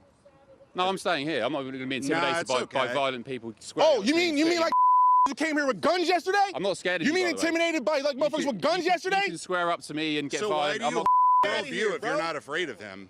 Why would I be afraid? You're definitely less afraid of me. I'm a human being here to have a conversation. Are you a human being? You're not here to have a conversation. Are you a human You're not being? here to conversate. You're here to start shit. We're not stupid. I admit it. We're not stupid like you. You need to get the I'm here for all the smoke. I'm here for all the smoke. Yeah, I want it. I need it. And then you called him. Go down to the gym then, mate. Go down to a boxing gym if you want to scrap. I'm not going to scrap you. What's wrong with you? Anyone watching him squaring up to me, saying he's going to break my jaw? Like... I said it. And what? And what? You came out here. You came out here. You knew what it was when you came out here. You knew what you were doing asking those questions. You got what you wanted. Dude, you are now do something about it. You are very, very do something about it. You got what you wanted, right? Mate, you do something. Do something about it. You're the one squaring I up am. to me. I am. Sorry. Let somebody come and talk to me like this. Think rock. I'm who's in front of me. Any guys gonna like do anything about this guy? We gotta chill out. Squaring up to me, saying he's gonna smash my. I'm a journalist from London. You're both getting in each other's face, so just separate. I'm not getting in his face. I'm standing here very calmly and politely asking questions. Provocative questions and. Call your boys. Where the Proud Boys at? Where the Proud Boys at? Yeah, get that on camera. Send that to them. Where they at? Where you at? You gonna that tough on and females and bro. Out of here. So there we go. I was told this would be a more sedate time to come down here to the detention facility in Newark. The sun's out. It's quite a nice day. I was asking very simple questions. One of the guys wanted data on illegals committing more crimes potentially than others. And that's the reaction. There's only about 10 of them there. Very violent, getting in my face, threatening to break my jaw, squaring up to me, all sorts of abuse. And if you can imagine what happens when the sun goes down and there's more of them, that's why you see ICE agents being bitten, being attacked. That's why let's be honest, that's why you see people like Charlie Kirk being murdered. That's why you see assassination attempts on President Trump and violence of the left. They are some of the most unhinged people I've ever come across. And by the way, I'm not going to be intimidated by them either, by asking questions. Yeah, just when you think that footage has reached peak craziness, it then goes up another notch. Ben, what did you make of the police's response to that interaction? Pretty bad, actually. I have lots of respect for law enforcement and the military by default, but I mean, they did nothing. And you heard the response from that copper there who said that I was somehow being asking provocative questions. I mean, I don't know how presenting simple facts and asking what you're doing here and presenting the arguments of the sort of right to centre is provocative, but there we go. And actually, it's rather chilling. It's worrying, and that's why we see incidents like, I don't know, like the murder of Henry Novak in the United Kingdom. There's too much sympathy, too much goodwill towards agitators and those who perpetrate violence and those who commit crimes instead of victims. Look, I'm not saying I'm a victim in this situation here. I'm a big boy. I can handle myself. I'm a journalist. I know. Hopefully, I know what I'm doing. But in this situation, you would have expected at least, after I went over to speak to the police officers and say, guys, are you just keeping an eye on this chap here because he's threatening to break my jaw and he's getting in my face and squaring up to me? But they weren't interested. They just said that I should move myself away because I was partly responsible for it. So I find it rather chilling, as I said. And yeah, I wish other journalists and protesters who want to go down there and protest peacefully well, because on that occasion it didn't seem like the police were really bothered about what was going on.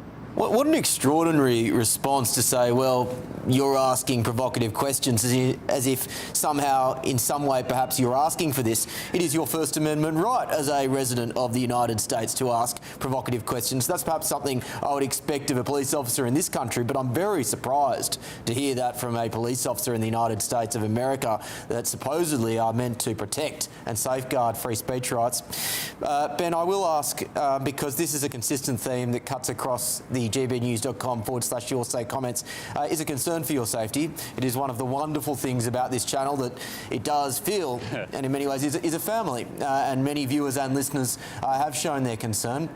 Do you feel safe in the United States? Well, I was woken from my slumber at 2 or 3 in the morning in Washington, D.C. a few weeks ago because the gunshots were raining outside my apartment. I went down the next morning and there was blood all over the floor, and apparently some guy had been shot in the face. Another guy got shot at the metro station 5 minutes after I left. We had the White House Correspondents' Dinner. We had the National Guard murder. Some crazed Afghan went and shot a National Guard member last year, if you remember that. And we also had the incident at the White House a few weeks ago where somebody rained out shots on a Secret Service agent.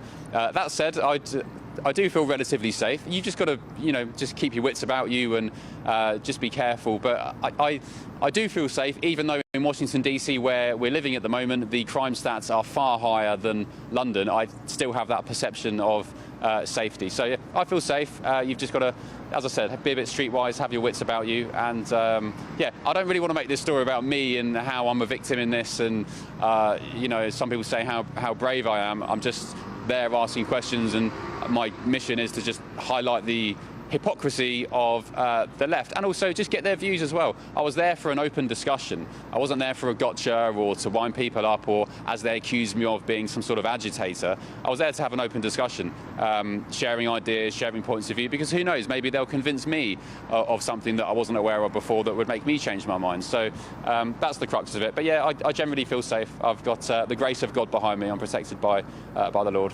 Well said. You also have an update, Ben, on the political commentator and influencer Hassan Piker. What's happening there? Yeah, Hassan Piker, if viewers and listeners aren't familiar with him, he's this isn't an insult or an exaggeration, he's a far-left communist here in the United States, massive following online, millions of followers. He talks about how landlords should be slaughtered in the street if they keep their properties empty. He praises Hamas. He said that America deserved 9/11. He was due to be speaking in the UK at a festival next week. I think it was Thursday. The Late Show Live was the first to report on that fact, and I was basically saying on my show a few weeks ago, this week, that look, if you're going to ban the UK government, all these right-wingers from coming to the UK for the Unite the Kingdom march, and indeed Kanye West from the Wireless Festival, then you need to ban this guy as well, Hassan Piker. I've got an update on that front. First of all, before I reveal the update, let me just give you a flavour of what this guy is about. This is Hassan Piker today confirming to his millions of audience, of fans, that he'd been banned from the UK. Take a look. Dear Hassan Dawan Piker, your UK ETA has been cancelled. This means you cannot travel to the UK without a visa. This is because your presence in the UK is not considered to be conducive to the public good. You cannot appeal this decision. Apply for a visa. If you still want to travel to the UK, you need to apply for a visa so we can consider your circumstances in more detail. Having your ETA canceled does not mean you will be refused a visa. I genuinely, listen, I'm going to say something. This is a warning. I hope you guys understand. the Western world and liberal democracy is a sham, and all of the supposed things that they claim to care about, they do not actually care about, we are moving into a very different timeline, okay? This is why I constantly reiterate that fascism is here, right? Like the administration trying to deploy subpoenas against political dissidents in the United States of America, or the UK that's like completely captive to the interests of pro-Israel advocacy organizations. Like they are moving in a way, and this is the liberal government, right? The Labor government is supposed to be the liberal government doing this, and the American government is the right-wing government doing it. Like we are in the 1930s era where I think that the administrations in both the UK and the United States of America, regardless of like their supposed ideological differences, are absolutely moving as a uniparty, and things are going to get even worse from here on out. Jewish groups call on UK to bar dangerous Hassan Piker amid anti-Semitic attacks. So that was Piker revealing today he has been banned from the UK. Good news, I think, in light of banning the Conservatives. Let me ask the audience and the viewers. I'm going to show you a selection of clips now of things Hassan Piker has said. Decide for yourself whether you think he should have been banned from the UK. This is Hassan Piker saying that the United States deserved 9/11. America deserved 9/11, dude. F it. I'm saying it. Like, we fucking totally brought it on ourselves, dude. Holy shit. We did. We fucking did. And this is Hassan Piker expressing sympathy for Hamas. Take a look. Therefore, I would vote for Hamas over Israel every single time. Hezbollah is a paramilitary organization. I don't have an issue with them. We think the Houthis, Ansar Allah, is doing what Houthi would do. My favorite flag, Hezbollah. And finally, this is Hassan Piker commenting on landlords who keep their properties empty. Yeah, kill them. Kill those murder those in the street. Let the streets soak in their red capitalist bloods, dude. So there we go, Will. He's been banned from the UK. He won't be travelling. What do you think? Rightly justified, or are you in favour of maybe free speech without limits? It's a difficult one, isn't it? And I think you are right that if we're going to have this law that says we are banning right-wing commentators, and the people that were banned were not extreme by and large. You had a European Parliament member, Dominic Tuzinski, who was banned. You had Eva Vladingerbroek, lovely Dutch conservative commentator who is a pretty run-of-the-mill conservative, really. Both of whom were banned from the UK, not conducive to the public interest. Now, in this instance, there are threats of violence which are incredibly worrying. My concern, Ben, is do you think that this is a slippery slope whereby politicians increasingly will just say not conducive to the public interest, and really what that means is, well, they don't hold the line with the particular ideology which we are trying to propagate in this country? Probably not the case here. In fact, definitely not the case here. But does this set a bad precedent going forward? So Hassan Piker can say all that stuff here in the United States because he's protected by the First Amendment. Free speech is absolute. But in the United Kingdom, we have, if you listen to Keir Starmer, free speech and have done for a very long time. However, it's not on the same level. If you incite violence, that's not allowed, of course, as you saw with Lucy Connolly. Some caveats about her tweet, for all I care, and so on. But Hassan Piker, the stuff about 9/11, the stuff about Hamas, I mean, Hamas is prescribed in the UK, so if he said that in the UK, that's against the law, he would have been arrested. But the inciting violence, which I think is the key one here, was against landlords, believe it or not, saying that landlords should be murdered in the street in cold blood if they keep their properties empty. It is an interesting talker, it's an interesting debate. I think on this basis, as a far-left commie with murderous tendencies, then yes, he should certainly be banned, especially in light of all those right-wingers, a good proportion of which, as you said, Will, are fairly moderate in the grand scheme of things, also being banned as well. Yeah, I think that's probably right. Ben, well done again today, mate. That's extraordinary reporting under particularly trying circumstances. Keep up the good work, and I will hold the fort in the meantime. That, of course, is the great Ben Leo, live from New York in the United States of America. Let's go to my wonderful panel now. GB News contributor, comedian, the People's Gammon Paul Cox, and political commentator Alice Grant, and of course in Washington DC, Heritage Foundation Senior Fellow Simon Hankinson. Paul, I'll go to you first. Let's start with that Hassan Piker news. This again, I think Ben is right. The particular comments that he has made cross the line from being spicy, politically motivated speech to genuinely inciting violence. I can understand why he is not allowed in. At the same time, I repeat what I said, that I think that there is a dangerous precedent that is being set, which was more prevalent when those legitimate right-wing commentators like Eva Vladinga-Brook were not allowed into this country, whereby you have a left-wing Labor government that can say, you know what, these people are saying uncomfortable things that we don't want them to say, therefore they're not allowed to turn up to, say, the Unite the Kingdom march. So, whilst the Hassan Piker decision is correct, are you concerned about the broader precedent here? Yes, I am, as a free speech advocate, not absolutist, because as has been proven with Hassan Piker there are certain things that can be said that can cause great danger to communities of people. That said, there is a paradox here. Because what Hassan Piker is doing is the boundaries on the left are much wider than the boundaries on the right. And we know that because of what he's saying. He's already, as an influencer, figured out that if he just says medium to harsh stuff, he won't get the clicks he wants. But if he says people should die, he will get people's attention. If he says, I like Hamas and Israel, Israel are bad, and all the other crazy stuff that he said, he knows that's where the line is for him now, and he can flirt with that. On the right, no such thing applies. Yeah. On the right, people get banned for noticing. Yeah, a lot of the right commentators are banned for saying, we have noticed this. Have you? Perhaps you should notice this too.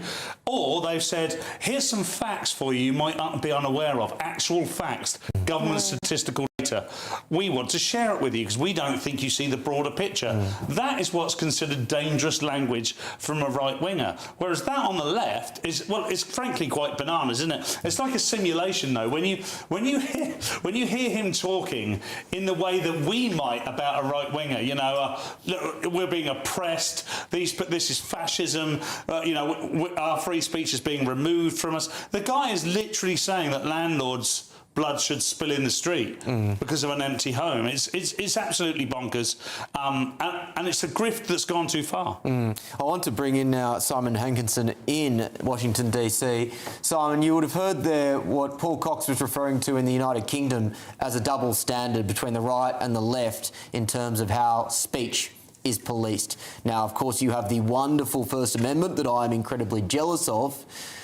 So that sort of speech is protected to a much greater degree. At the same time, legal enforcement is not the only way that speech is stifled, whether it be through cancellation, whether it be through public shaming, whether it be through all other softer mechanisms of trying to silence debate.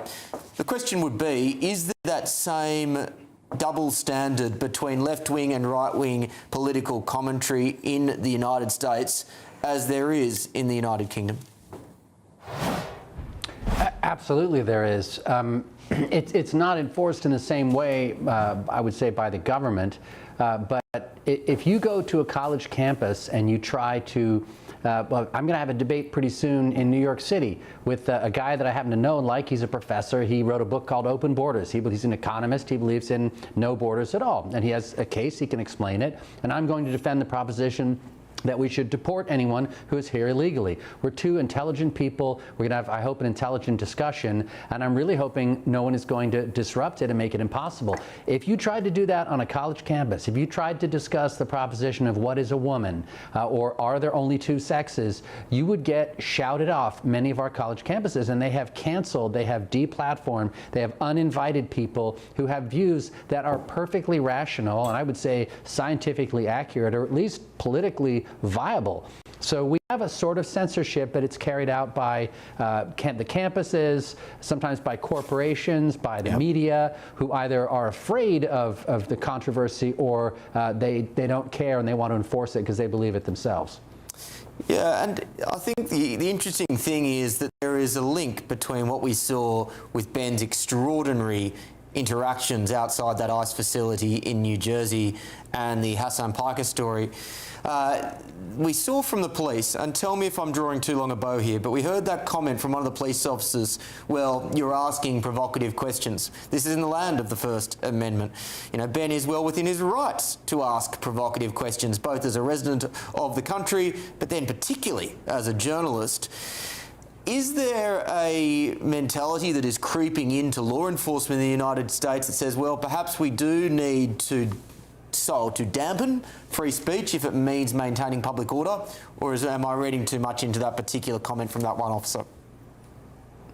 No, I think you're exactly right. We have this thing called the Ferguson effect. It was after Michael Brown was shot while he was attempting to take a police officer's gun.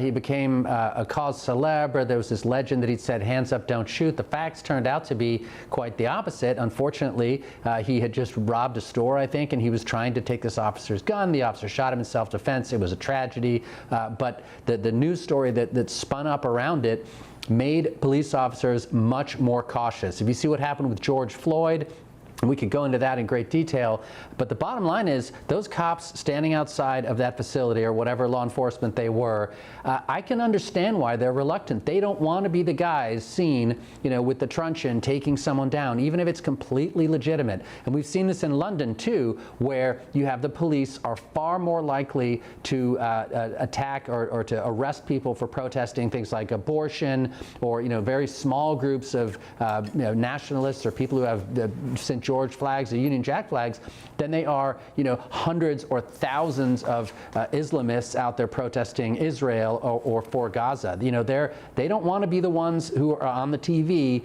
you know, beating someone up or taking them to the ground, even if it's a 100% legitimate arrest. And, you know, sadly, you can't blame them. It's a heckler's veto.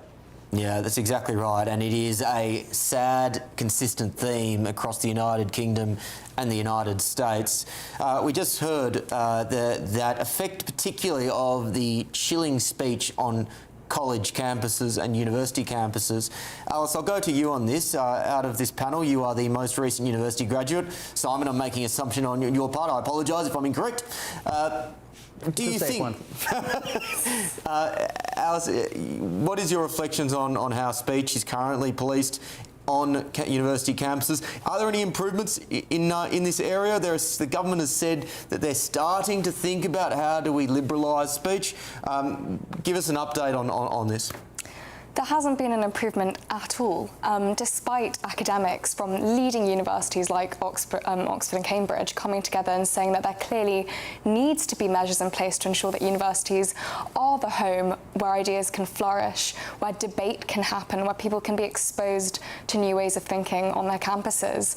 And in fact, recently, we only saw that scandal with the Oxford Union, one of the greatest societies promoting free debate, or at least it should be, when their president was allowed to get away effectively with comments which were utterly shocking. So there are also double standards where if you are on the left side, you can say pretty much anything, and no matter how almost violent it is, you might be allowed to get away with that. But indeed, if you actually say what a woman is, you might be chucked out of the campus or refuse to speak or be deplatformed, which is just shocking and should not be the case at all. And of course, Paul, this mentality, I would suggest, extends to our national broadcaster. We've only heard in reports coming out yesterday that allegedly, and it is allegedly at this stage, that Nigel Farage was barred from going on the iconic Desert Island Discs show because the BBC were concerned that employees would be disturbed by his presence at the station. Shocking but unsurprising from the BBC, and it goes to show how far this particular type of mentality has infiltrated the institutions across the UK and US. Oh yeah, it's all very 4 legs good, 2 legs bad, to quote Orwell in Animal Farm. We've prescribed what can be thought, what can be said in a way that just wasn't the case. I mean, I left university in 24. There were no lady penis people in 2004. This sort of stuff. Yeah, to be clear, 2004, not 2024. 24? Absolutely not. No, I was 24 when I left university, and which is later than some people, but you know, it took me a little while to get going. But there was none of that going on, and funnily enough, I just got on with the electronics that I was studying, which was interestingly and also ironically a lot of binary stuff. So it was either on or off, and there was nothing in between. But look, you're absolutely right to point out the legacy media, particularly with the BBC. I'm quite a fierce critic of the BBC because it has to represent everybody, because everybody is paying for it. You only have to watch the Have I Got News For You episode from last week, where they sneered at Rupert Lowe and they looked down their noses at the people that they called far right. Now, whether you agree with Rupert Lowe and Restore or not, the idea that you have a whole a group of people on the BBC paid for by the people that could support Restore being criticised by them and just on a show that's been running for 25, 30 years is absolutely ludicrous. But it's testament to the fact of what we've allowed the BBC to become. And when I say allow, I genuinely mean it. If you don't watch it, if you stop watching it, even though they're getting your money, then they will have to change it. I don't want to advocate not paying the licence fee because I believe that's still illegal, but don't pay the licence fee. Well, I should note two things. Number one, the BBC have denied this story, and I should also note that GB News is now the #1 rating news channel in the United Kingdom.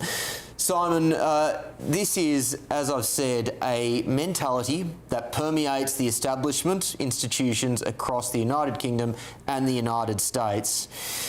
And so if you look at the United States, for example, and you look at the mainstream media, you look at the university campuses, you look at the corporates, the question would be, are these institutions now too far gone? Is the ideological rot so deep that perhaps new institutions need to take their place, or is reform possible across those entities that I mentioned? It's a bit of both. Academia is probably reformable in parts. The media is too far gone, which is why you see entirely new media starting up on social media, but you've also got a lot of online, I won't call them newspapers, but news sites that people get their news from, because the ones we used to go to reliably just are too one-sided. You're looking at everything through this smeared lens of woke. I remember watching comedy shows. You watched Jon Stewart, Stephen Colbert, back in only 10 years ago in the Obama administration, and they made an effort, I don't know on purpose, but they threw jokes at both sides, at the left and the right. There were no shibboleths, nothing that you couldn't say, really. You could make fun of almost anything. Saturday Night Live was funny. You're starting to see a little bit of it coming back. A few comedians are, taking the plunge, and they're getting away with it, which I think is a good sign, because, Paul's one of my favorite engineer/comedians. He's not afraid to take a shot, but you'll pay a price for it if you do it in the wrong venue, and I think that is changing. So by institution, the government, we can take back, certainly at the local level and the federal level, every 2 to 4 years. Academia, probably not so much, and the media is largely a lost cause. But look at their numbers. Look at the viewership of the nightly news shows. It's in the tens or hundreds of thousands now. It used to be in the tens of millions. Yeah, I find particularly the late night comedy shows such a fascinating case study in this regard. When you think about the days of Letterman, Jay Leno, Conan O'Brien, who weren't overtly political, and their numbers were sensational. Now, of course, there are so many factors that go into the decline of late night comedy shows, but surely one of the big ones is how they have become overly politicised, and Stephen Colbert has recently paid for it with his job. I noted that the replacement for Stephen Colbert, and I've forgotten his name, but he's come out and made a big point of saying, I'm not going to take a left-wing political agenda into my show. I'm just going to try and be funny. So that may be a revealing and hopefully positive insight into that cultural change, at least in that part of American media.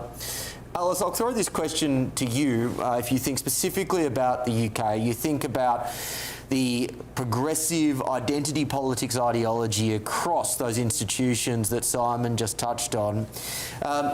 Do you have any hope now that there is some sort of a return to sanity across the establishment in the United Kingdom, or perhaps are we just going to see more and more woke lunacy?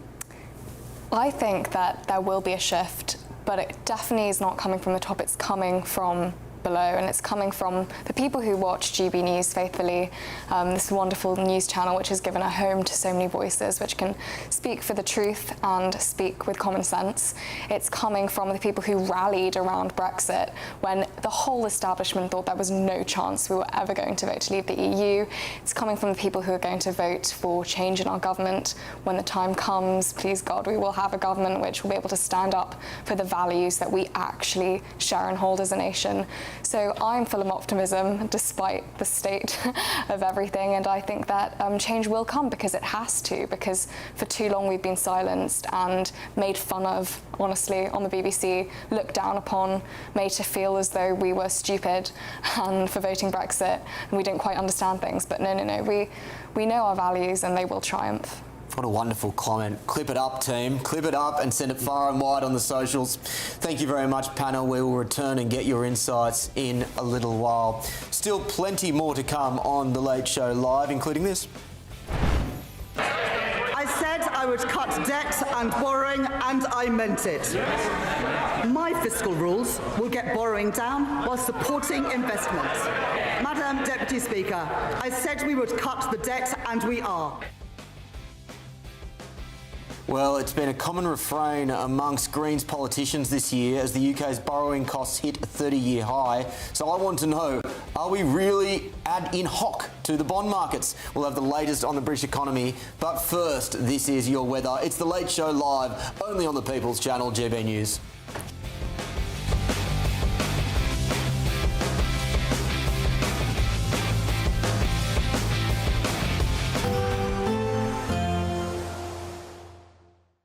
Expect warm spells with the odd rude interruption. Boiler sponsors the weather on GB News. Hello, here's your latest weather update from the Met Office for GB News. We'll see outbreaks of rain moving in across many parts from the west as we go through the day today, although the southeast of England holds on to some warm sunshine. The reason for the more unsettled conditions is down to low pressure moving in from the west, and certainly as we go through the day today we'll see outbreaks of rain moving in across many northern and western spots, eventually moving into central and some southeastern parts later in the day, although it's the southeast that should stay mostly fine, certainly until later, with some sunshine turning increasingly hazy as we head into the afternoon. Temperatures are still responding to the sunshine in the southeast, up to 23 Celsius, that's 73 in Fahrenheit, whereas towards the north and west, where it's cloudier, pretty wet, certainly across those western spots, and quite breezy too, feeling a little bit cooler out and about. As we head into the evening then, certainly to start the evening, a pretty wet picture there across much of Scotland, some heavy bursts of rain at times. And across Northern Ireland, it's a slightly brighter picture. We're starting to see some sunshine coming through between some showers here. Well, the heaviest of the rain likely across western parts of England and across some parts of Wales too. Could be some local flooding in places, certainly to end the day here. Whereas the far southeast just about stays dry, with that rain just starting to move in there from the west. So that rain will progress its way eastwards as we go through the rest of the evening into the overnight period. Whereas out towards the north and west of the UK, certainly across Scotland, Northern Ireland and westernmost parts of England and Wales, into the early hours of Tuesday, we should start to see some clearer spells developing with a scattering of showers too. Once again, it's a pretty mild night for the time of year, temperatures holding up widely in double figures, so certainly frost-free as we go into Tuesday. For Tuesday itself, the last of the rain will slowly clear away to the east, affecting the eastern parts of England and Scotland for a time through the day, giving way elsewhere to sunshine and showers. Those showers quite heavy, particularly across England and Wales. Here we could see one or two thundery ones as we go through the day on Tuesday, accompanied by some blustery winds at times as well. Temperatures peaking around about 20 or 21 Celsius down towards the southeast, which isn't far from where they should be for this time of the year, but cooler towards the north and west, certainly where the showers are around. Expect warm spells with the odd rude interruption. Boxed Boilers sponsors the weather on GB News.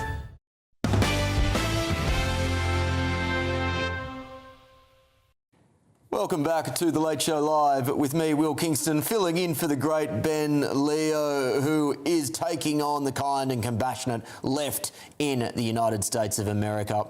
Well, earlier in May, the UK's long-term borrowing costs reached their highest level since 1998 as the war in Iran and growing political uncertainty continued to have an effect on the public finances, as well as, I would add, to certain decisions by this Labor government. Since the outbreak of the conflict in the Middle East, all government bond markets for major economies have fallen, meaning the effective cost of borrowing has shot up.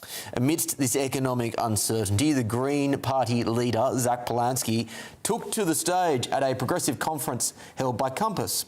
At the event, he said, "It's also time to take on the bond markets. Time for progressives to hold our nerve. Our policies cannot be dictated by the billionaires." He then doubled down on the remarks on X, writing, "We must stop being in hock only to the bond markets. No one voted for the bond markets." But are we being complacent about the precarious nature of the UK economy and instead making a convenient scapegoat of the bond markets? With me now to discuss, the Executive Director in Mergers and Acquisitions at investment bank The Post Oak Group, Bill Jollett, and former Liberal Democrat councillor Matthew Holbert. Gentlemen, thank you very much for taking the time. Bill, I'll start with you. When you reflect on Zach Polanski's comments that the bond markets are somehow something that you can fight against and somehow win, does that make any economic sense? Oh, I don't really think it does. You know, with the bond market where it is, I mean, you're basically holding the government in check here, right? Like, how much can they actually borrow and what is the end result? So I think it's very challenging. Matthew, thank you. Matthew, when you reflect on these types of comments, the bond markets are not something you can fight against. They're a reflection of the confidence in the United Kingdom as a country in which you can borrow from. Did these comments resonate with you? Did they make sense to you? Hi, Will. Great to be with you this morning. Well, I was at the Change Now Compass conference yesterday in London. It was a wonderful gathering of hundreds of progressives. You'd have absolutely loved it, Will. It's a perfect an event that's absolutely made for you. And obviously I heard these comments from the Green Party leader. And whilst I didn't agree with everything that he said, I'm from a different political party, I do think it's true to say that in a democracy, we elect politicians to make difficult economic decisions, and we don't elect bond traders or ratings agencies or hedge funds. And I think if we are outsourcing economic policy purely to the markets, then we are in effect outsourcing our democracy, and I hope we'd all be concerned by that. Well, but Matthew, that's a bit like saying, we should take on air because we're forced to breathe it, or, we should take on the sun. It's not that we should like or dislike it. It's a reality of a country that has huge amounts of debt that needs to be paid back at a certain interest rate, and those interest rates at the moment are very high. How does that compute? I think how I'd respond to you, Will, is by saying if we listen purely and only and solely to the markets, then as a country we likely wouldn't have established the National Health Service, which I don't know about you, but I personally support and think is a wonderful thing free at the point of use. We probably wouldn't have expanded public education, something else I think is important, and we wouldn't have a welfare state to help people who fall into hard times. Governments have to govern for the people, not just for the markets. Bill, you may not have as in-depth an understanding of those particular UK institutions, but more generally to the argument that says, well, we need to, in some respects, put the bond market secondary to investing in government services. What do you make of that? Yeah, I mean, there's a balance here. I mean, the government needs to supply the cash flow to make sure that all these organizations are taking care of the regular consumer, but we also have to make sure the math works, right? Like, we have to make money. So there's a balance there that I think is completely, not balanced at all right now. Yeah.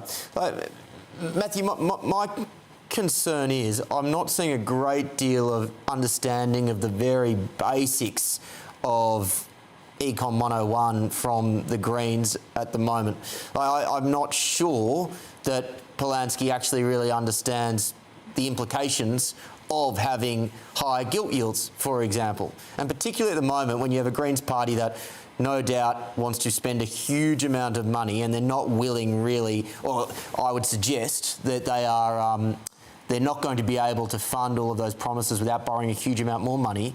It doesn't feel to me like that they understand the consequences of that they're going to be paying high interest rates on debt, which ultimately is going to make it harder and harder for us to be able to run a functioning and trusted economy. Look, I mean, I'm not here to defend the Green Party. I'm a proud Liberal Democrat. But I mean, I think the good thing about yesterday was that, you know, where we disagree as political parties across what we broadly call the progressive centre-left, then we disagree. But actually, there are areas like climate change and other things where we very much agree and where we can work together on a local level, and that was the point of yesterday. Now, you know, Zach Polanski and his party are to the left of me. I know some viewers and listeners of your channel think that I'm some wild left-winger, but I'm really not. I'm pretty centre-left.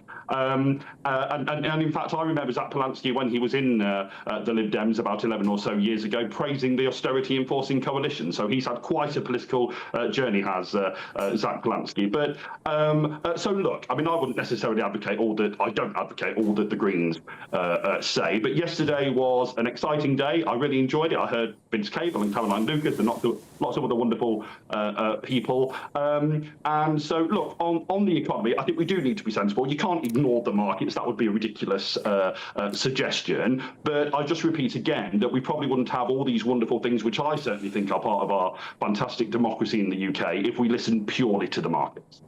Bill, I just want to end with you with a commonality across the United Kingdom and the United States, and that is an increasing willingness of governments over the last 2 to 3 decades to take on huge amounts of debt and no real interest from either the left side of politics or the right side for any sort of fiscal responsibility to actually start to reduce those levels of debt. You know, Trump is as a Republican, you would expect historically to be more interested in fiscal responsibility. You know, he said on the record he's not interested in paying down that debt. In fact, I think he's one of the very few politicians who was honest enough to say, you know what, when the, you know, S hits the fan, it won't be my problem, it will be a future president's problem, which I think is how all politicians think. How concerned are you about rising debt levels in the United States and across the Western world? Yeah, it's obviously a huge concern. I mean, when you have this kind of debt level, I think Trump's agenda is to try to stabilize the world, if you will. But these kind of debt levels are very, very alarming, and we should all be concerned. And they need to have a strategy to solve them. Yeah, I'm not convinced that politicians in both of our respective countries have that strategy, and it's concerning. Gentlemen, thank you very much for your time this morning. That, of course, was the head of mergers and acquisitions at the Post Oak Group, Bill Jollett, and former Liberal Democrat councillor Matthew Holbert, commenting on something which I'm going to say, Paul, now that I'm not moderating that debate, I put out on Twitter in response to Polanski's comments. After careful consideration, that was the stupidest comment I have ever heard from a politician on social media. You cannot just say, well, I'm just going to ignore the bond market. It's not my problem. Again, it's like saying I'm going to ignore being punched in the face. I'm going to ignore, you know, the calories in my Big Mac. You know, I would like to do all these things, but I can't when I've got so much debt I need to repay, and that is the interest rate at which you repay the debt. Matthew Holbert, God bless him. I do like him a lot. I really do. But he used as an example the NHS. The biggest contributor to the NHS is general taxation. General taxation comes from the wealth creators, workers, businesses. Take, for instance, and directly impacted by what we're seeing as left-wing, inane economic policy right now. Revolut, a business most people know of, banking business. Nick Stowansky is the CEO, used to be a UK citizen, took himself to UAE, and in doing so took £500 million a year in taxation with him that he paid through the business or personally. Now, do you know how many people it takes to earn £500 million a year?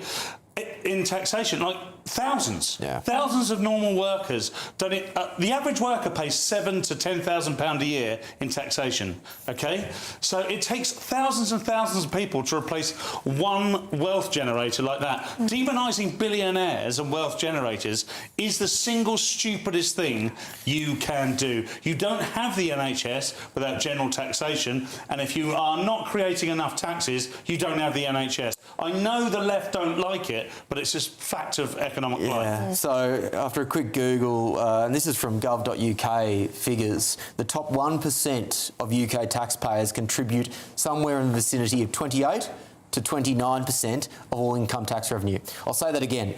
The top 1% of all taxpayers in the UK pay 28 to 29% of all tax revenue. So you start to think, if you start losing the Revolut CEOs, if you start losing all those wealthy people as they head off to Dubai, it's not good riddance, it is the bottom 99% need to pick up that slack. That's what's so immensely concerning.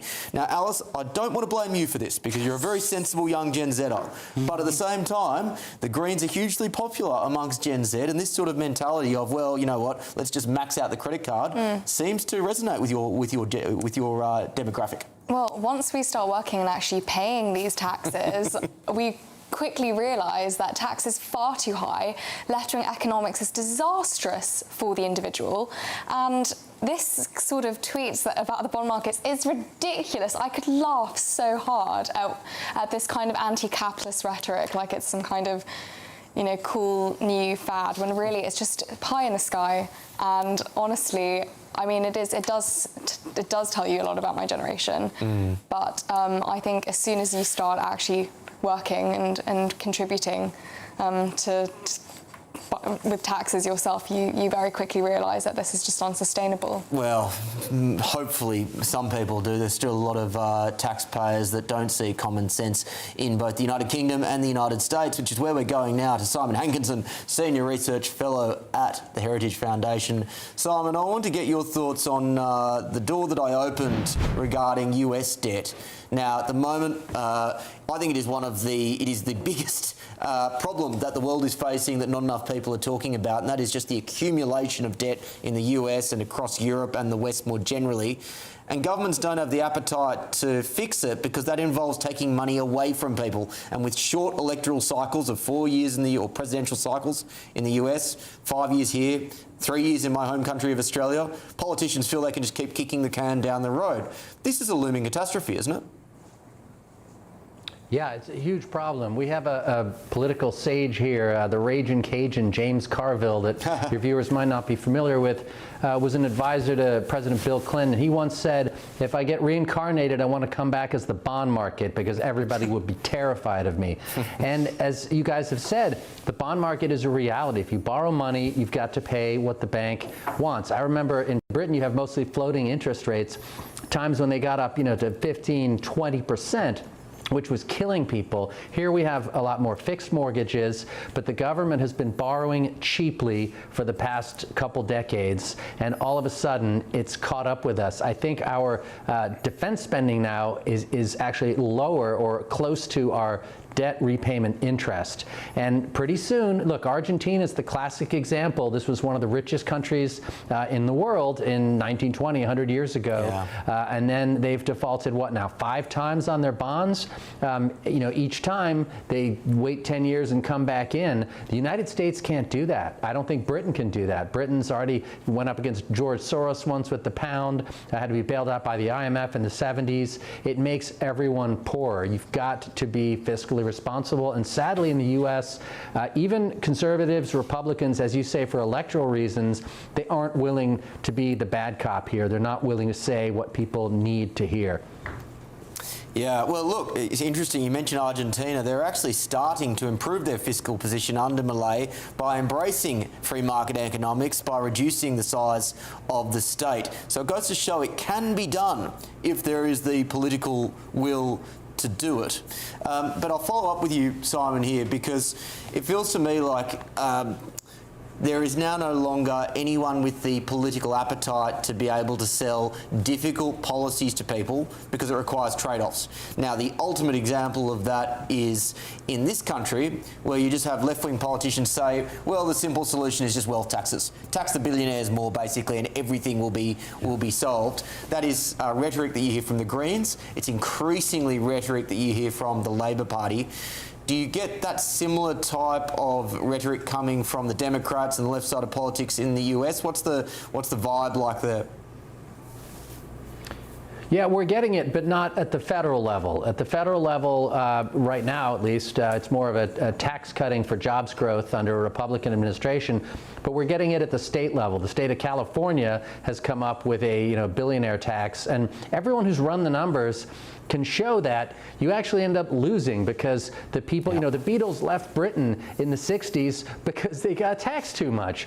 So once you get to a certain level, I think the Swedes did a good study. I don't know where it is, somewhere around the 50% mark. But if you're taxing people 90%, who wants to make $1 billion and lose 90% of it? So we'll see what happens with California. They've already lost some very high-profile billionaires who've gone to Florida, where, trust me, I've been to both. The weather's a lot muggier in the summertime, but you keep a lot more of your money so you can afford to pay for the air conditioning. Yep. I find it astonishing that leftists don't seem to understand two very basic facts, and that is, number one, billionaires have private jets, and number two, billionaires have very good accountants. We live in an age when capital has never been easy to move around, and people have never been easy to move around. Maybe if you lived in the Roman Empire, it was difficult to relocate from Rome to Constantinople. That's no longer the case. I just find it so incredibly frustrating across our respective countries that these sorts of easy, economically populist answers are being promoted that will not work. Anyway, thanks all for now. Thanks to my panel. That's all for now, but we will hear from you again in the third hour, and of course we will hear more from everyone on the pressing issues of our time. But first, however, ladies and gentlemen, we will be going to your weather. We've been having wonderful weather across the United Kingdom in recent days, but will it continue? Let's go. They want to make a deal. We've had very good talks over the last 24 hours.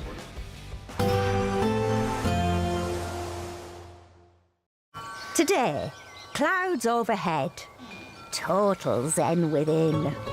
Box Solar sponsors the weather on GB News. Hello, here's your latest weather update from the Met Office for GB News. We'll see outbreaks of rain moving in across many parts from the west as we go through the day today, although the southeast of England holds on to some warm sunshine. The reason for the more unsettled conditions is down to low pressure moving in from the west, and certainly as we go through the day today, we'll see outbreaks of rain moving in across many northern and western spots, eventually moving into central and some southeastern parts later in the day, although it's the southeast that should stay mostly fine, certainly until later, with some sunshine turning increasingly hazy as we head into the afternoon.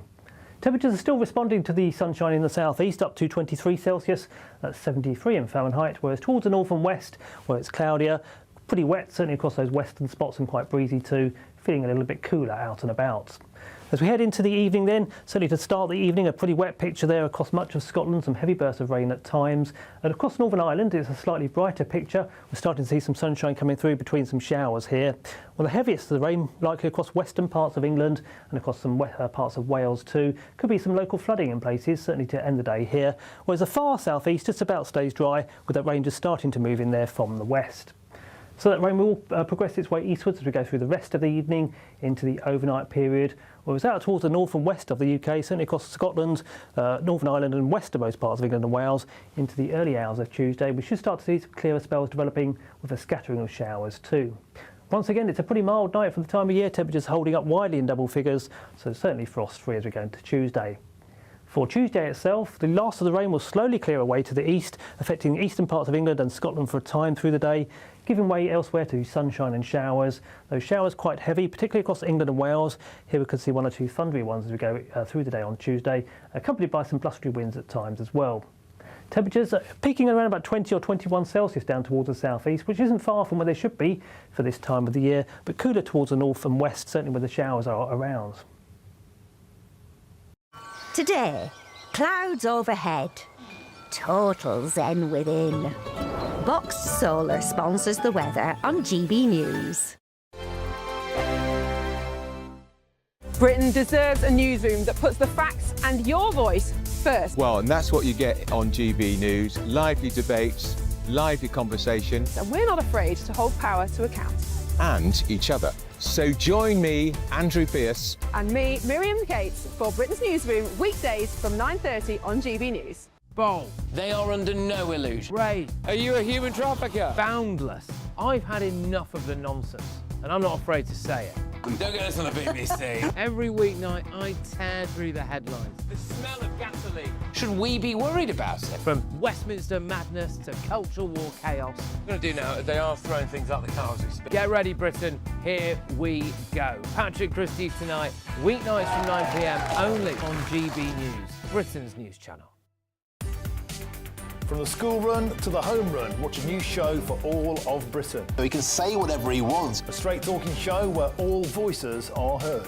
And, you know, when are we going to stop talking about smashing the gangs and actually do it? With the stories that matter from every part of our country. There's a bit of a crash landing there for your Chancellor. Bold, fearless and standing up for you. That's me, Martin Daubney, 3 p.m. till 6 p.m, weekdays, here only on GB News. The People's Channel, Britain's news channel. From court mornings to warm family brunches. From football to tennis in the car. In the kitchen. GB News breakfast is there. With the stories you need and the conversations that matter. Anyway, let's talk business. Well, it has been a historic night in British politics. It's astonishing, isn't it? We're here again. To start your day just right. GB News breakfast. Every morning from 6 a.m. Only on GB News. Britain's news channel. Westminster's full of talk, but out here, it's the real world. Am I allowed to talk then? No, that's it.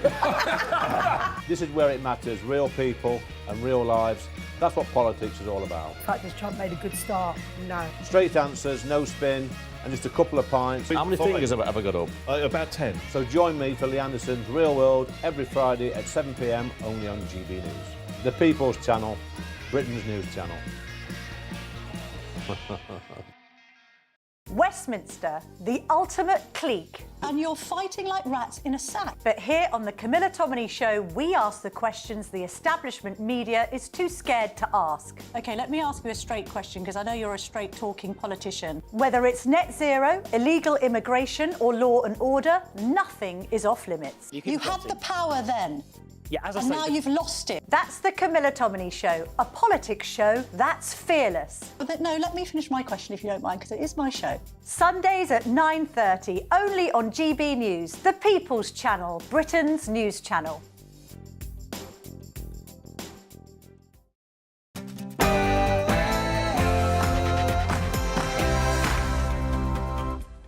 Good morning, Britain. Good evening, America. Hello, wherever you're watching around the world. This is the People's Channel, GB News, with the stories shaping Britain and America. Tonight on the show.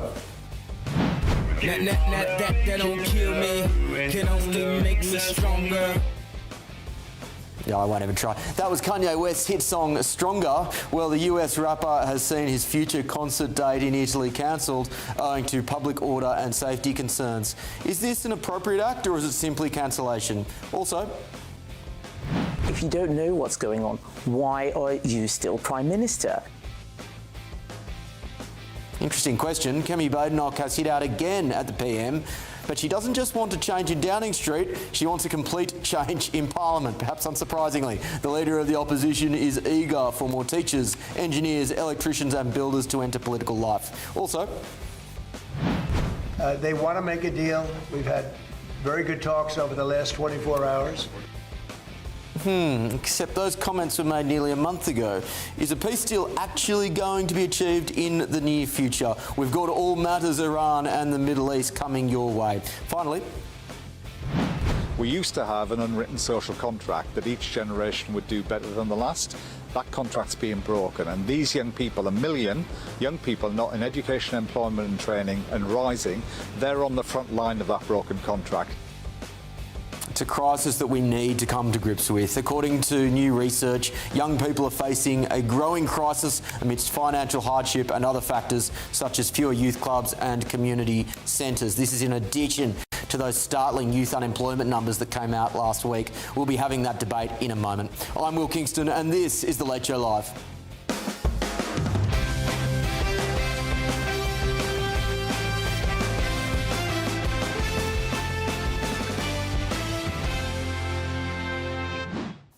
Welcome back to The Late Show Live for a third and final hour. I promise you things are just starting to heat up. We're getting stronger, to quote Kanye West. Joining me in London is my wonderful panel, GB News contributor and comedian Paul Cox and political commentator Alice Grant. And as we head across the pond to Washington DC, Senior Research Fellow at the Heritage Foundation, Simon Hankinson. Thank you very much for joining me, one and all.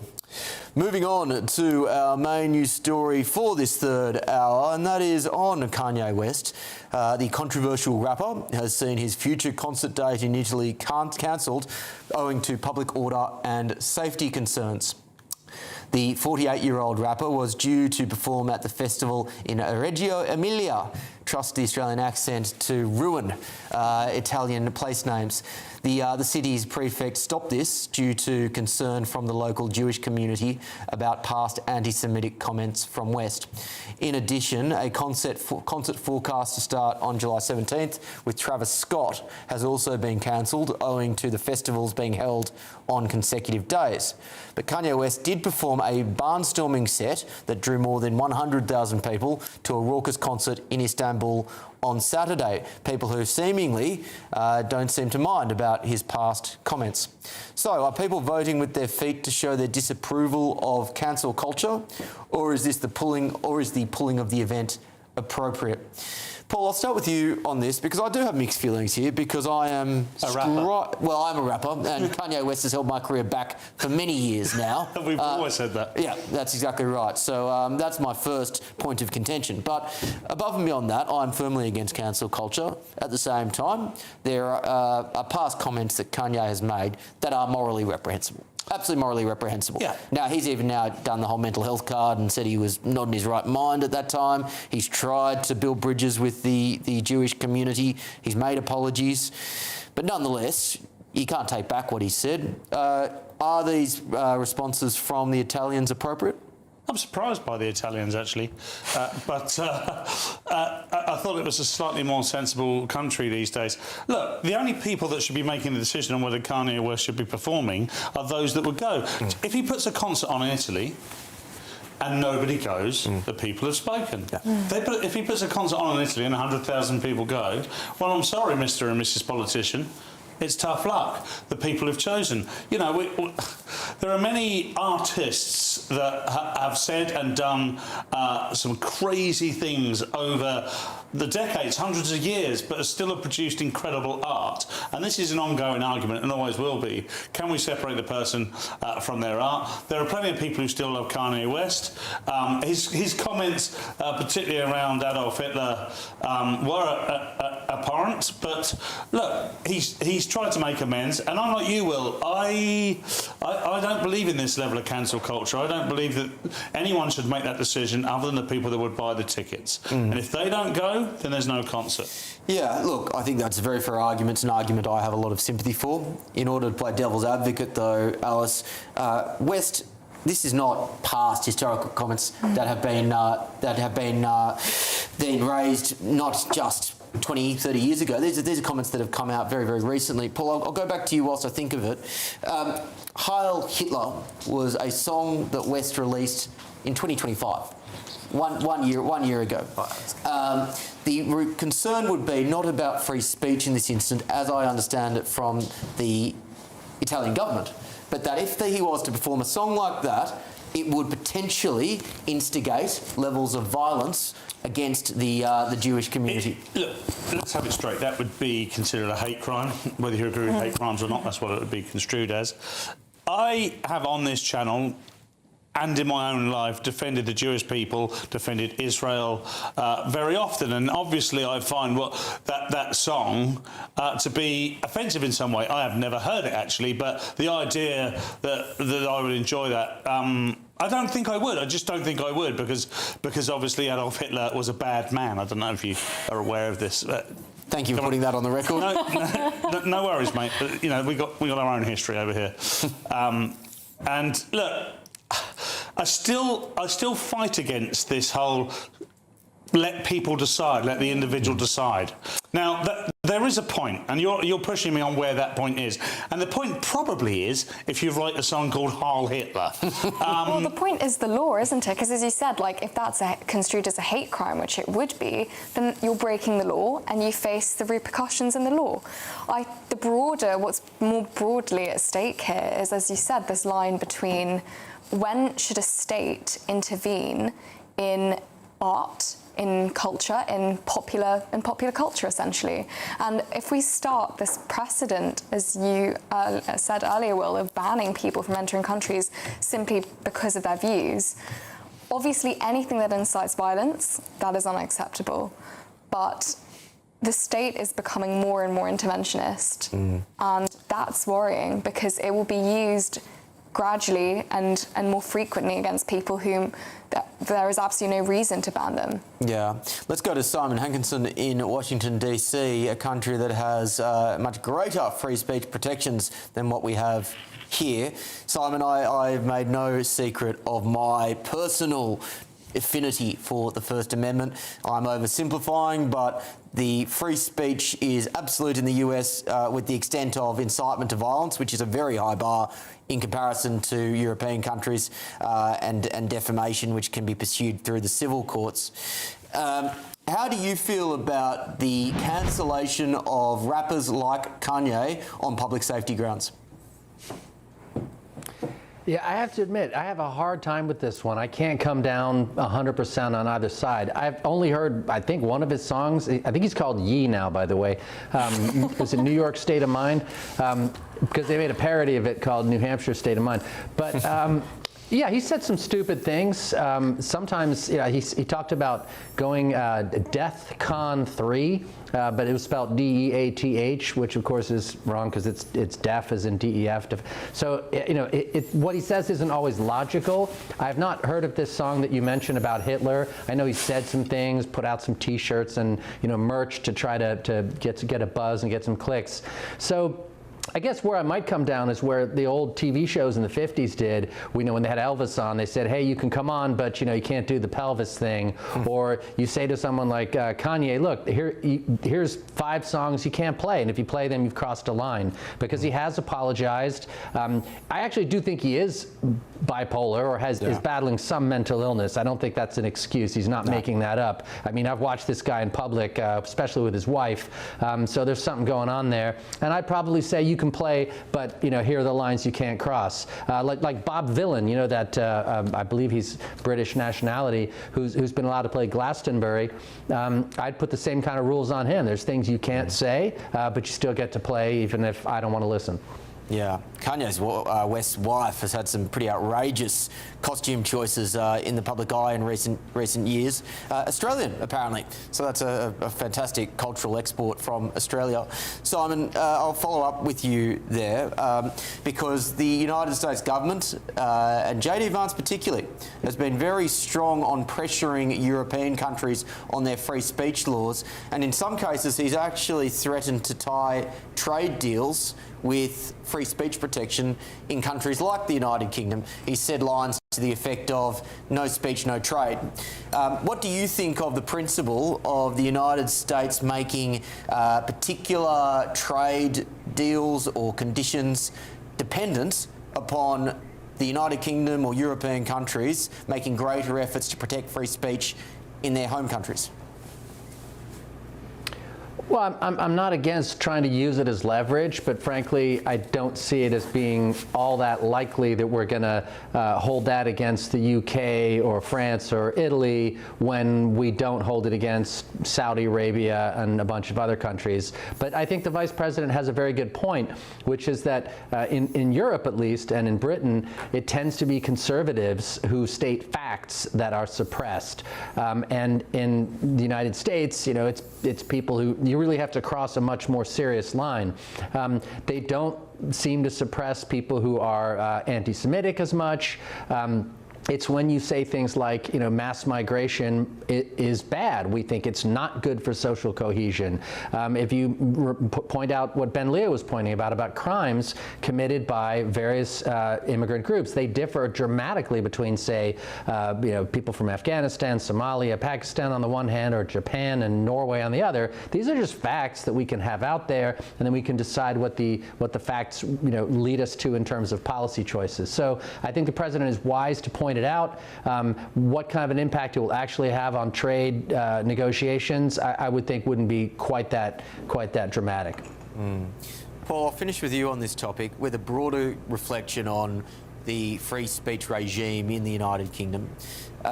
We have heard the right things from Zia Youssef, I would say, particularly on this issue, and Kemi Badenoch to say that they are supportive of free speech. At the same time, the tangled web of laws that limit what you can say in this country now will be very difficult to untangle. You've got the Public Order Act. That's the one that's been used to cudgel people around, limiting what they can say around, say, the Quran or doing particular things to the Quran. Then you've got all the online safety stuff. It is a tangled web. Do you have any hope that we can actually reverse the authoritarian instincts on speech in this country? It will take a constitutional revolution to enact 10 or 20% of the change that we'd like to see. Yeah. It's not an over-exaggeration to say that. I think it's important that people, particularly the GB News family, understand that, because they'll be desperate for change.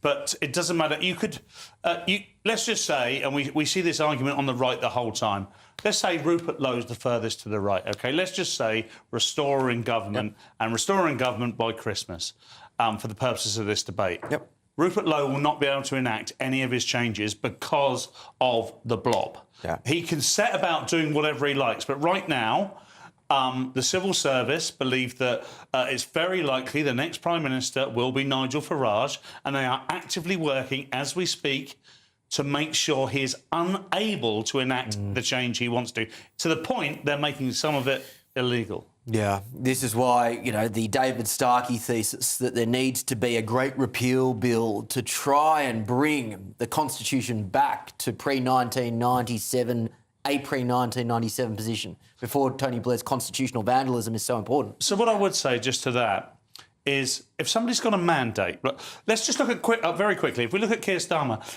his mandate didn't include half of the things he's tried to roll out, and that's bad in itself. What I want to see from any future leader is a clear mandate, and if they get a majority, then the civil service must stand behind that leader and help him deliver that mandate. It would take, like I say, it would take a huge constitutional blob revolution in order for anything to happen. And perhaps that's what's needed. Well, I've said publicly that the most important person in the Reform Party at the moment isn't Nigel Farage, it isn't Zia Youssef, it isn't Robert Jenrick. It is Danny Kruger, because Danny Kruger is the person who has been entrusted with trying to undo the constitutional vandalism of the Blair years and trying to repeal the quangocracy, or pull back the quangocracy, to try and reduce the power of unelected judges, to basically try and make it possible for reform to happen in this country. I'm heartened by the fact that Reform have released a policy paper to that end under Danny Kruger's guidance recently. That is the type of thinking that this country needs if we really want the type of revolution that Paul Cox has referred to.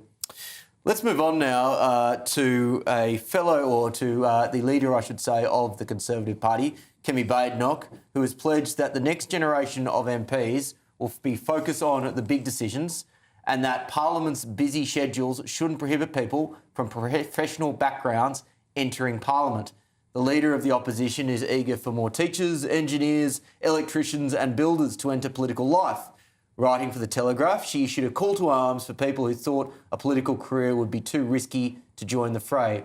She argues, we don't need people on the floor of the House 5 days a week giving speeches on subjects they barely understand just for a few likes on social media. Politics has become a stage. It needs to be a workshop.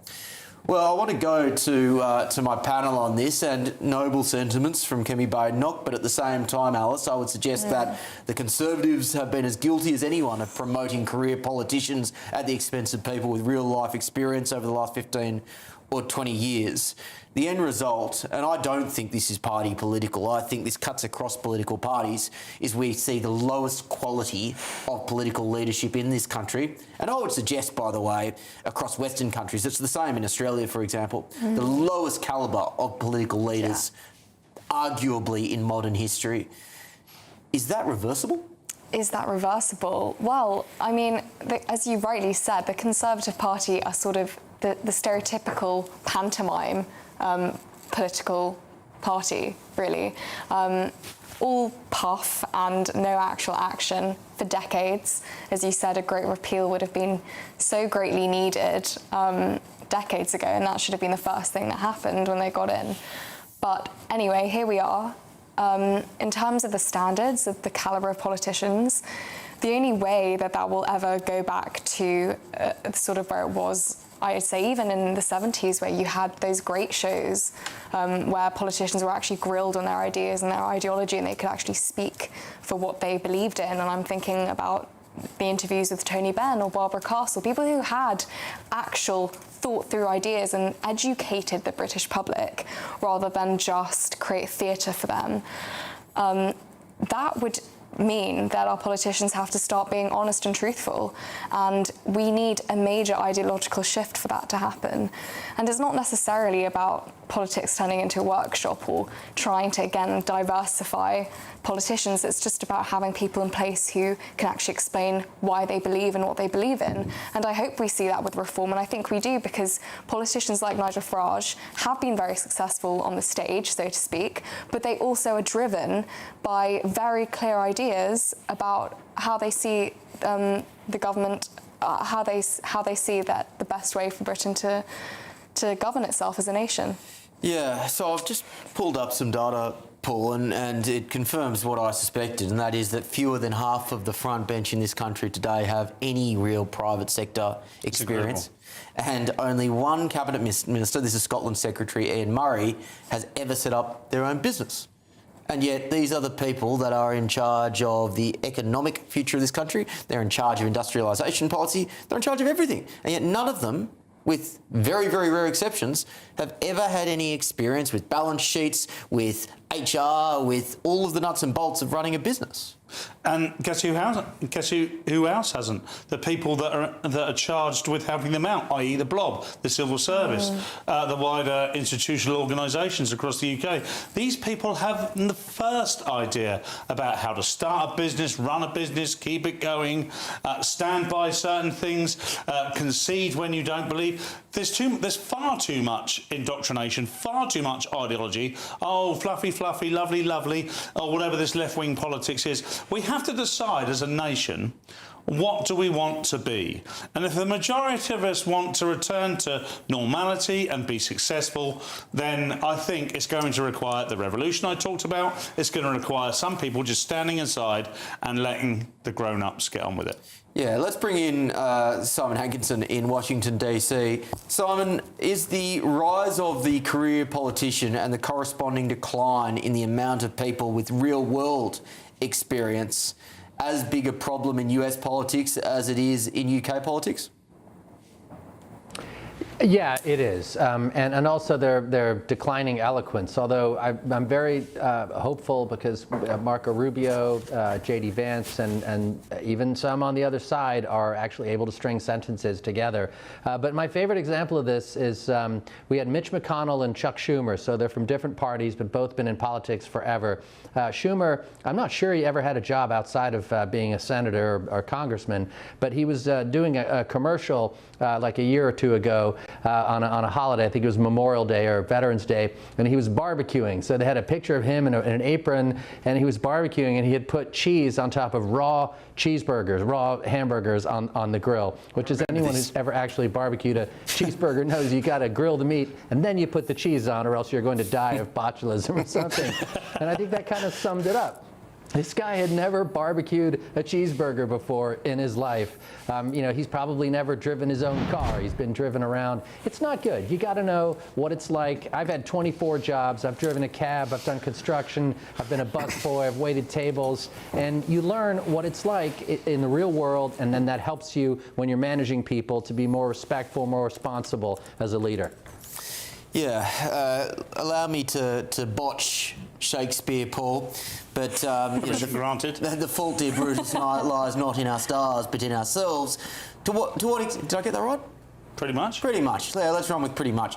To what extent are we responsible for this? Now, with politicians, people who want to enter public life, we conduct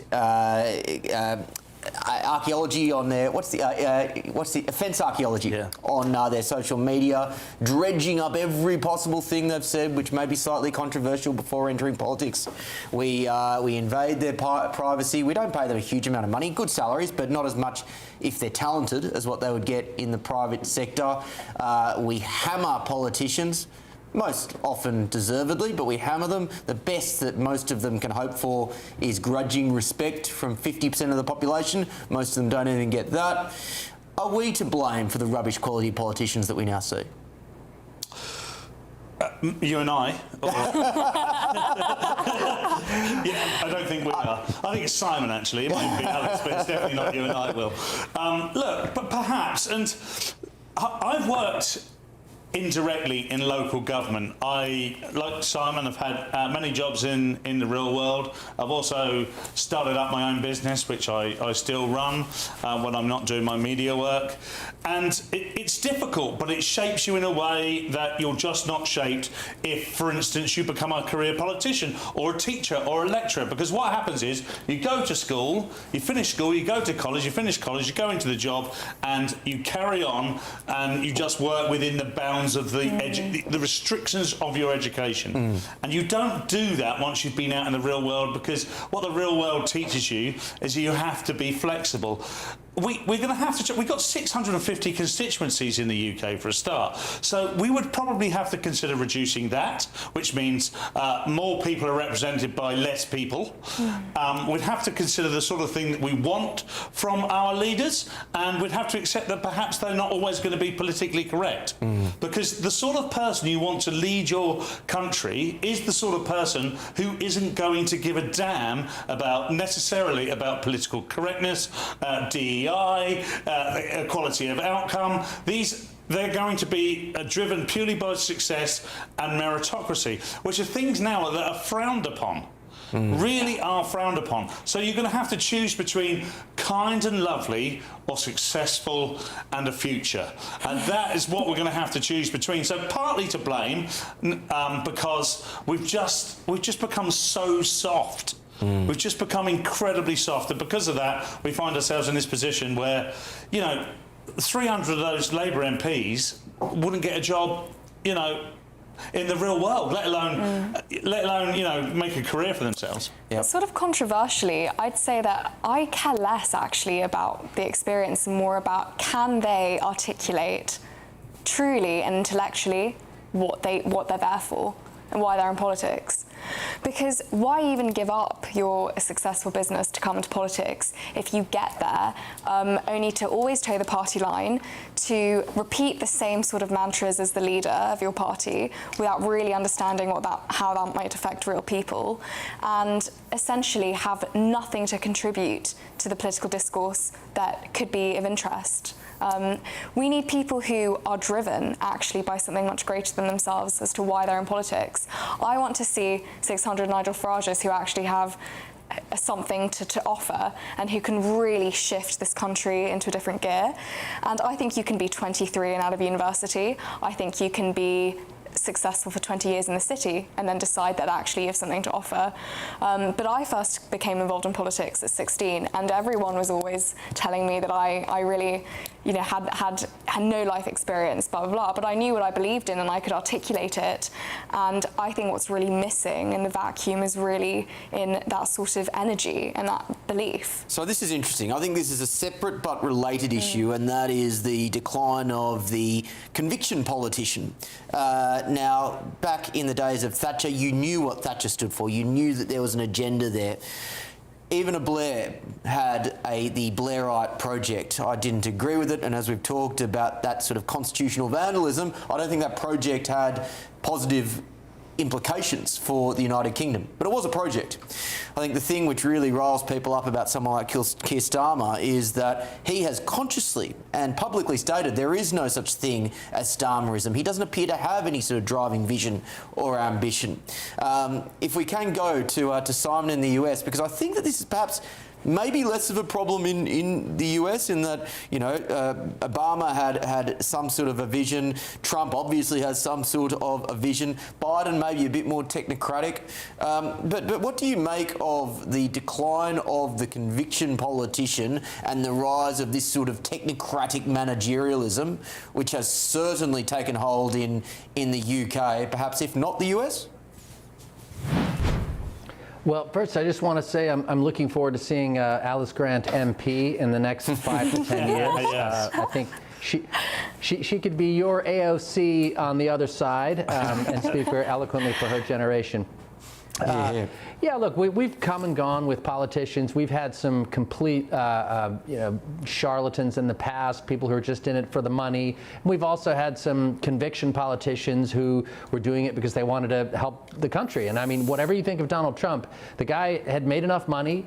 He had a lovely wife and children and plenty of houses and golf clubs. You know, he did not have to come back into this job and get shot at a couple times and take abuse every single day from the media and from half the country. But he did it, and I think he did it because he genuinely loves his country and wants to fix it, even if you don't agree with how he's doing it. I happen to, but that's a conviction politician. So I think we need to find people who have those convictions and also create a safe stage for them to be on, because right now there's a lot of fear. Ben Leo was just out there in the streets and we watched what happened with him. Politicians, you know, are a high risk. They're out there. We had members of Congress shot at a softball game not so long ago. We've had 5 presidents, I think, assassinated, many more attempts. It's not quite as bad in the UK, but you know, I can see it getting more dangerous to be in the public eye, particularly with things like gender and race and immigration that people get really, really upset about. So we need people with courage, we need people with convictions, and we certainly need younger people who, as you say, are not technocrats. I mean, just there to kind of keep the ship afloat. We need to change the direction it's going in to a better one. Yeah. A great former Australian Prime Minister, John Howard, said, I don't care if everyone likes me, but I do care if they don't know what I stand for. And I think that's very important, that there are too many people in public life today where you just don't know what they stand for other than the pursuit of power for power's sake. Thank you very much to my panel there. We will get your insights in a little moment. But before that, ahead on The Late Show Live. They want to make a deal. We've had very good talks over the last 24 hours. I hasten to add, those comments were made nearly a month ago. Is a peace deal finally going to be achieved in the near future? We've got all matters Iran coming up. But first, it's your weather. This is The Late Show Live, only on GB News.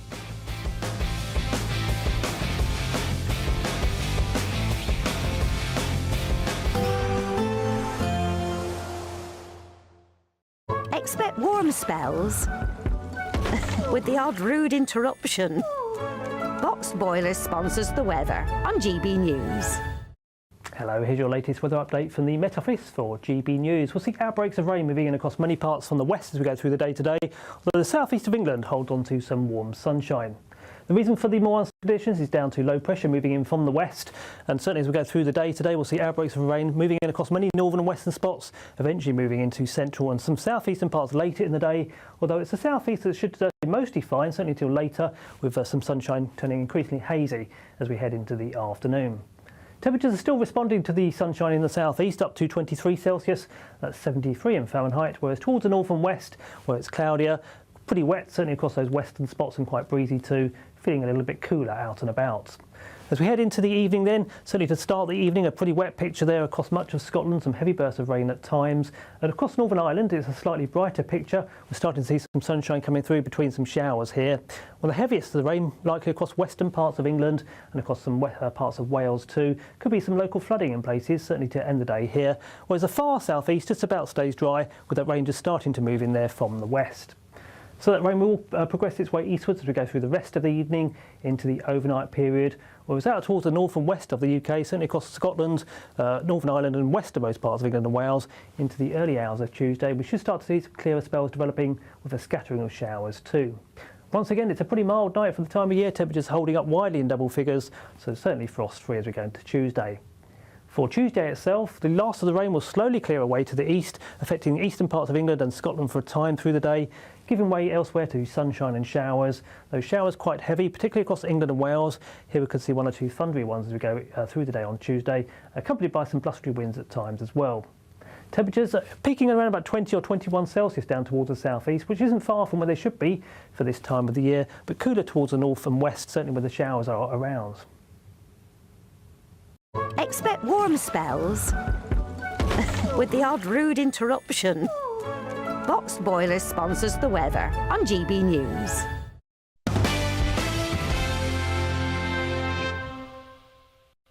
Welcome back to The Late Show Live on the People's Channel, GB News. Don't forget that you can keep getting your comments in to gbnews.com/your say. A wonderfully insightful comment from Clever Hobbits. I like Will Kingston, passionate, informed and an asset to this country. Well, too right. Thank you very much, Clever Hobbits. Your 50 quid is in the post. Coming up now, though, we have the ongoing crisis in Iran. Updates relating to the conflict in the Middle East can of course be murky, but we are going to endeavour to give you an update on all matters Iran here on GB News. On Saturday, US forces have attacked a cargo ship that they claimed was attempting to evade their naval blockade of Iran. The incident came as Tehran continued to await President Trump's response to a proposed peace deal, with efforts to bring an end to the hostilities continuing to drag on. Meanwhile, over in Lebanon, Israeli troops seized the Crusader-era Beaufort fortress. This marks Israel's deepest invasion of their northern neighbour in over 25 years. Meanwhile, at the epicentre of the conflict, Iran International, a channel identified with the Iranian opposition, reported on Sunday evening that Iranian President Masoud Pezeshkian has asked to resign, though the Iranian regime quickly denied these reports. So, amidst all of this confusion, carnage and competing narratives, President Trump's earlier comments that talks with Iran are progressing slowly but surely, looking increasingly hollow. With me now is Editor-in-Chief at the Foreign Desk, Lisa Daftari. Lisa, an absolute pleasure to see you once again. Again, this is now dragging on far longer than the American people and I dare say President Trump himself would have liked. All of the rhetoric that we've heard from the White House is powerful, it's strong, civilizations may end, I will finish Iran, all that sort of stuff. But at the moment, we haven't got the resolution that all of us would like. How confident are you still that President Trump can drag the United States to a successful resolution here? Drag. I think it's the operative word there.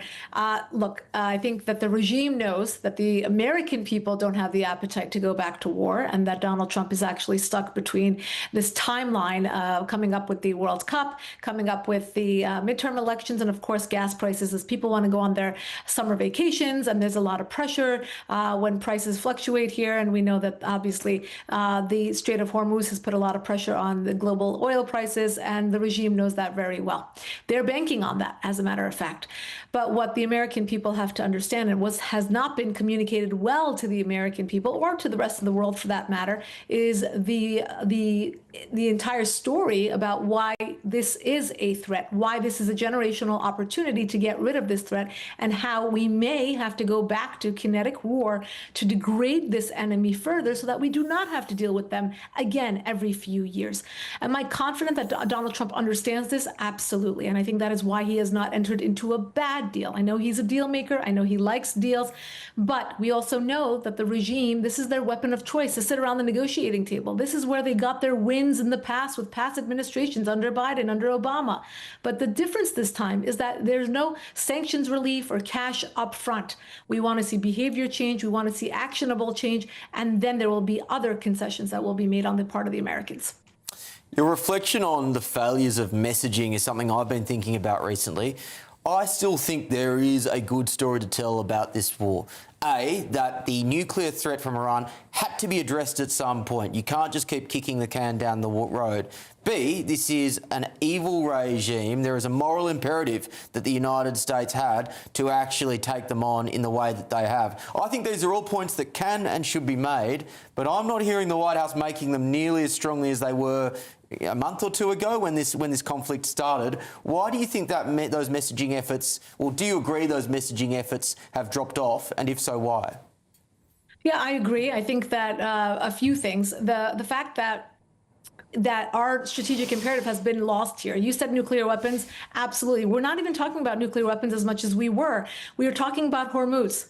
We were talking about diplomacy. We weren't talking about what our priority is in this war, and that is a zero tolerance for nuclear weapons. And that is exactly because the regime is masterful at narrative warfare. What they were able to do is to, first of all, move the theater of war to Hormuz, so that we're not talking about Iranian soil anymore. We're not talking about the military action on soil. We're not talking about the enrichment sites. We're not talking about the nuclear sites. We're only talking about Hormuz.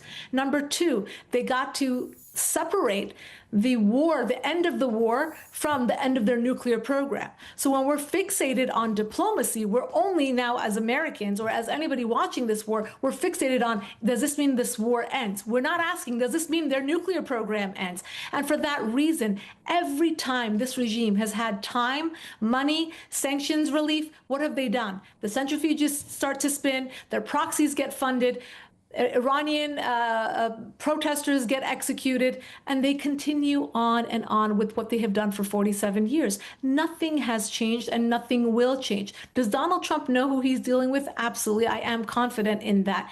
Is he trying to get a deal out of them? Perhaps. Or is he trying to demonstrate that the foregone conclusion here is that we may have to go back to some targeted kinetic action in order to see better results?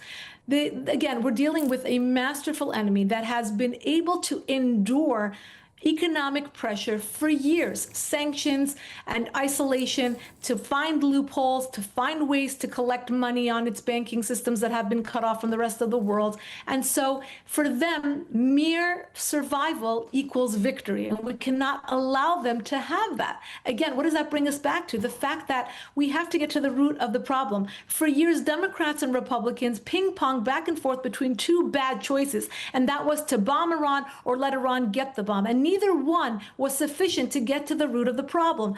Donald Trump employed the third option, something that I spoke about in front of Congress in 2005. And the third option is to partner up with the Iranian people. That's exactly what Donald Trump did. In the first hours of this war, he went to the podium and he said to the Iranian people, we will degrade them. We will pass the baton to you. You will reclaim your country. We have not gotten to that point yet. What does that mean? We have to go back to kinetic action, because that is the language that this regime understands, to degrade them further. This is the only opportunity we will have in a generation where they are so weak that we do have a chance to degrade them to the point of collapse.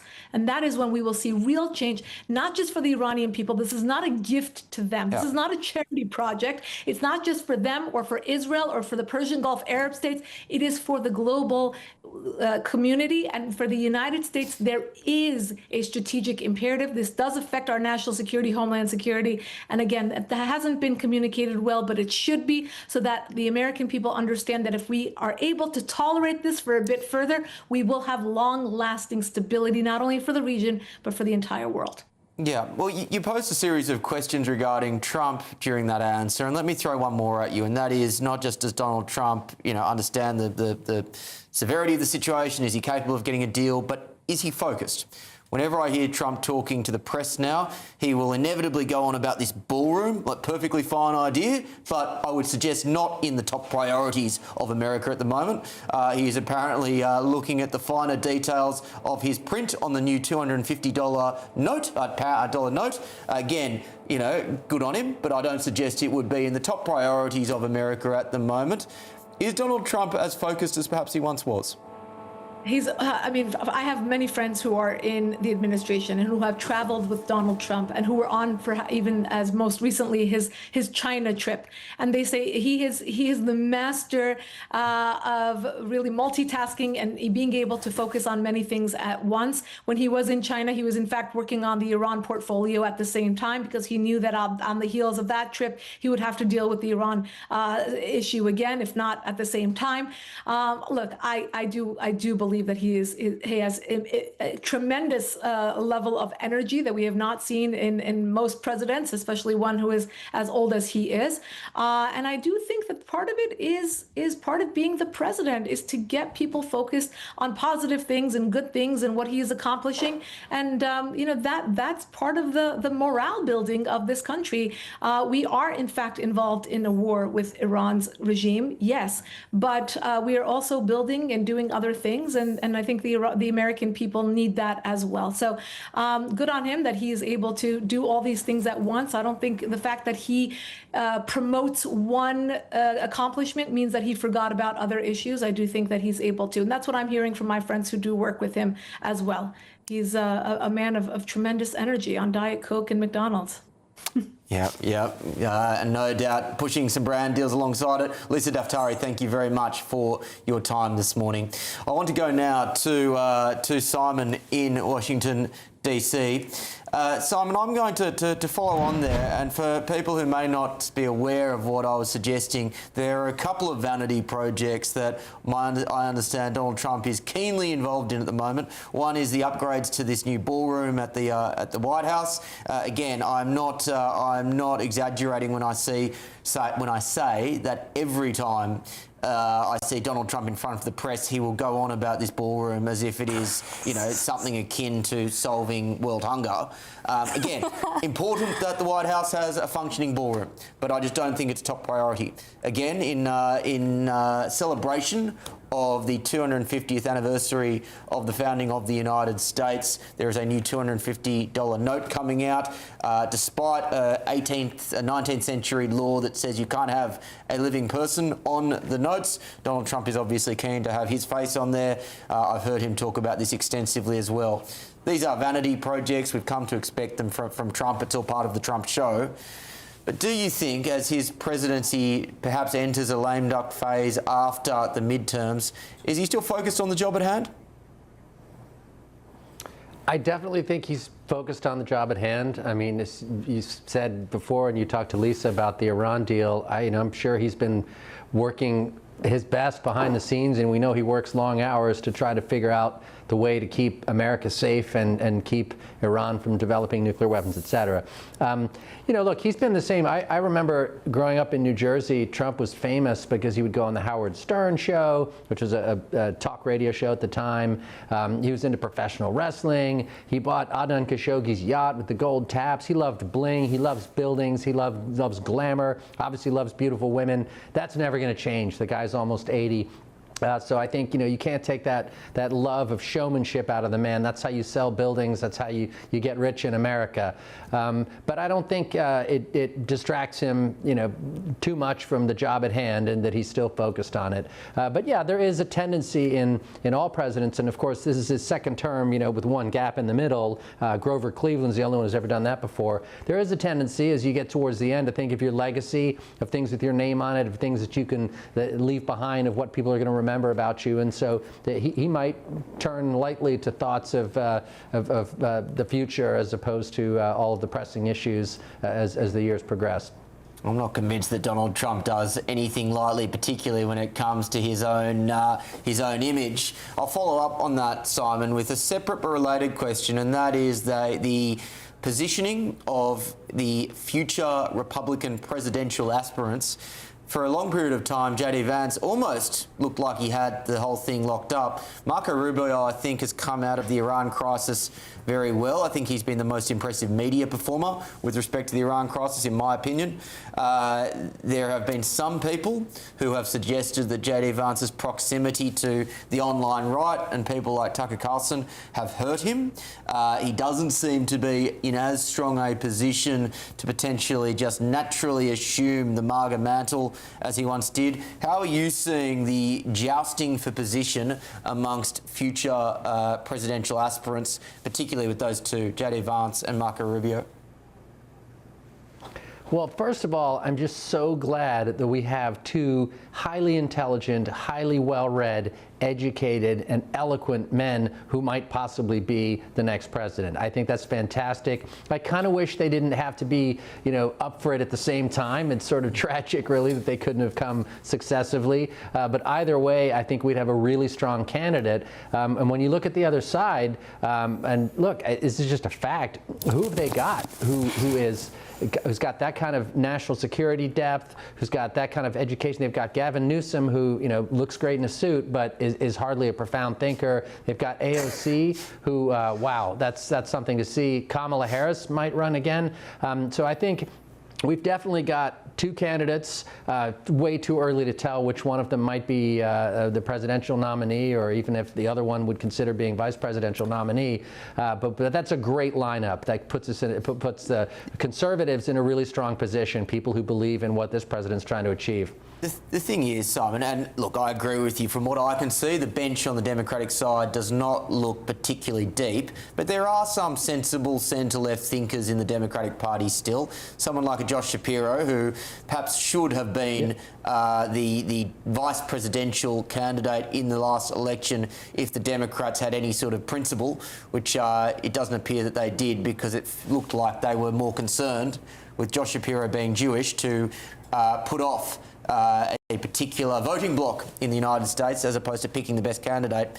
Is there any hope for them that they can actually return to that sort of sensible centre-left politics through people like Shapiro, as opposed to the types of loud identity politics, progressivism, which has infected the Democratic Party in the United States?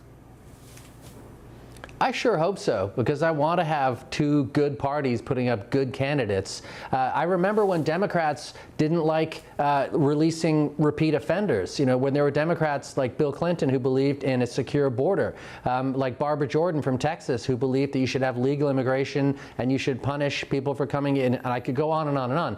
The party has definitely shifted far to the left on a lot of issues, things like abortion, things like immigration, gender ideology, and so on, almost to a level of socialism. And we actually have Democratic Socialists of America candidates who run and won office. So I do hope that they will realize that America is still a center or center-right country. We're innately pretty conservative. We want government to be limited. We want to be allowed to go out there, say what we want, and make ourselves prosperous and get good jobs. There's people like another Pennsylvanian, John Fetterman, who went through a stroke, and everyone said he should quit because the guy's lost it. He slowly regained his health, and he seems to have regained or rediscovered a sense of what a Democrat used to be, and he's very practical on some of these issues. So yeah, there's hope out there for the Democrats, but it might take them another cycle or two to get to it. Yeah, I have reflected on the fact that John Fetterman, for me, is the most sensible, common sense thinker in the Democratic Party today, and he's also the only Democrat that actually returned after having a very serious stroke. So I don't know what that tells you about left-wing politicians, but I'm sure there's some sort of insight there. Simon Hankinson, thank you very much for your insights this evening.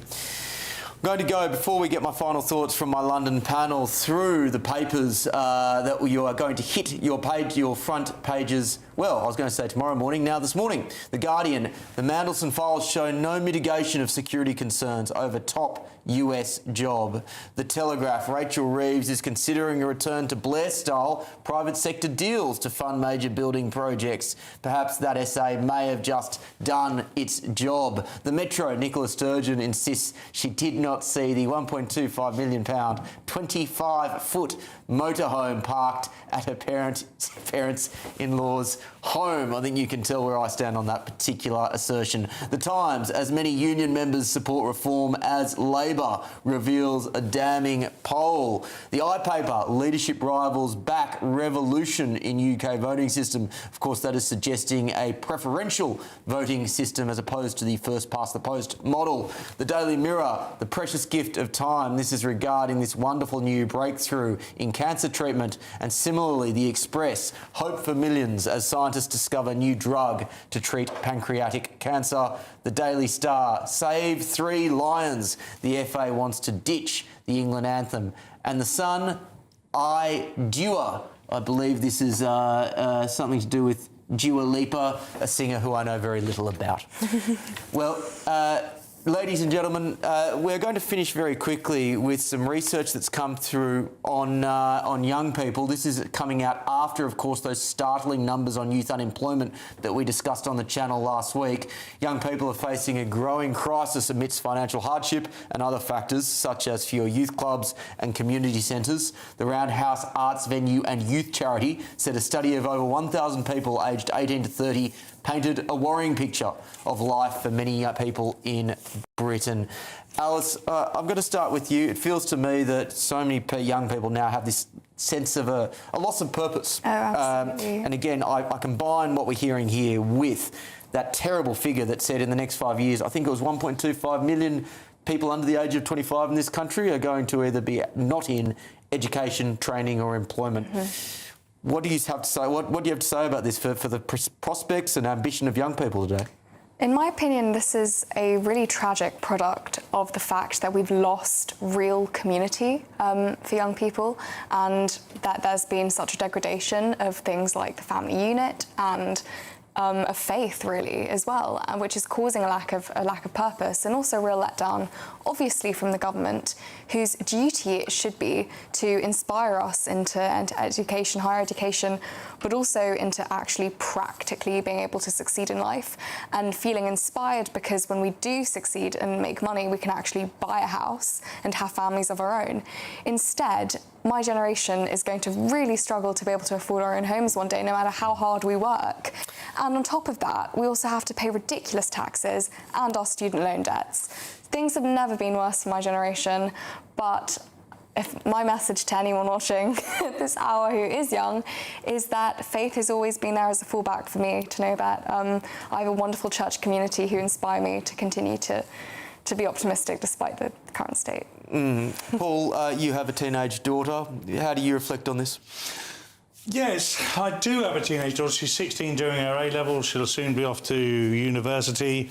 And obviously I worry about her future, but I know it's possible. You know, I was her age in 1996, and 1996 it honestly just felt like such a good time.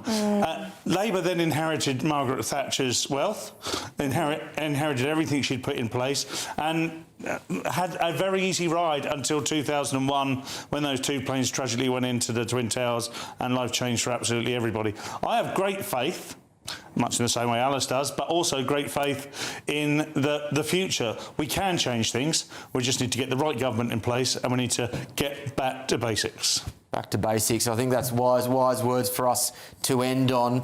Well, that's just about all we've got time for this evening, ladies and gentlemen. First and foremost, I want to thank my wonderful panel, Paul Cox, Alice Grant, and in Washington, Senior Research Fellow at the Heritage Foundation, Simon Hankinson. It has been a wonderful conversation, but I want to add, ladies and gentlemen, to everyone at home and to people who have been following along on Your Say, thank you very much for your engagement. GB News is a family, and that is what makes everyone here at the channel so proud to work for this channel. Thank you for staying to watch. We'll see you again tomorrow night.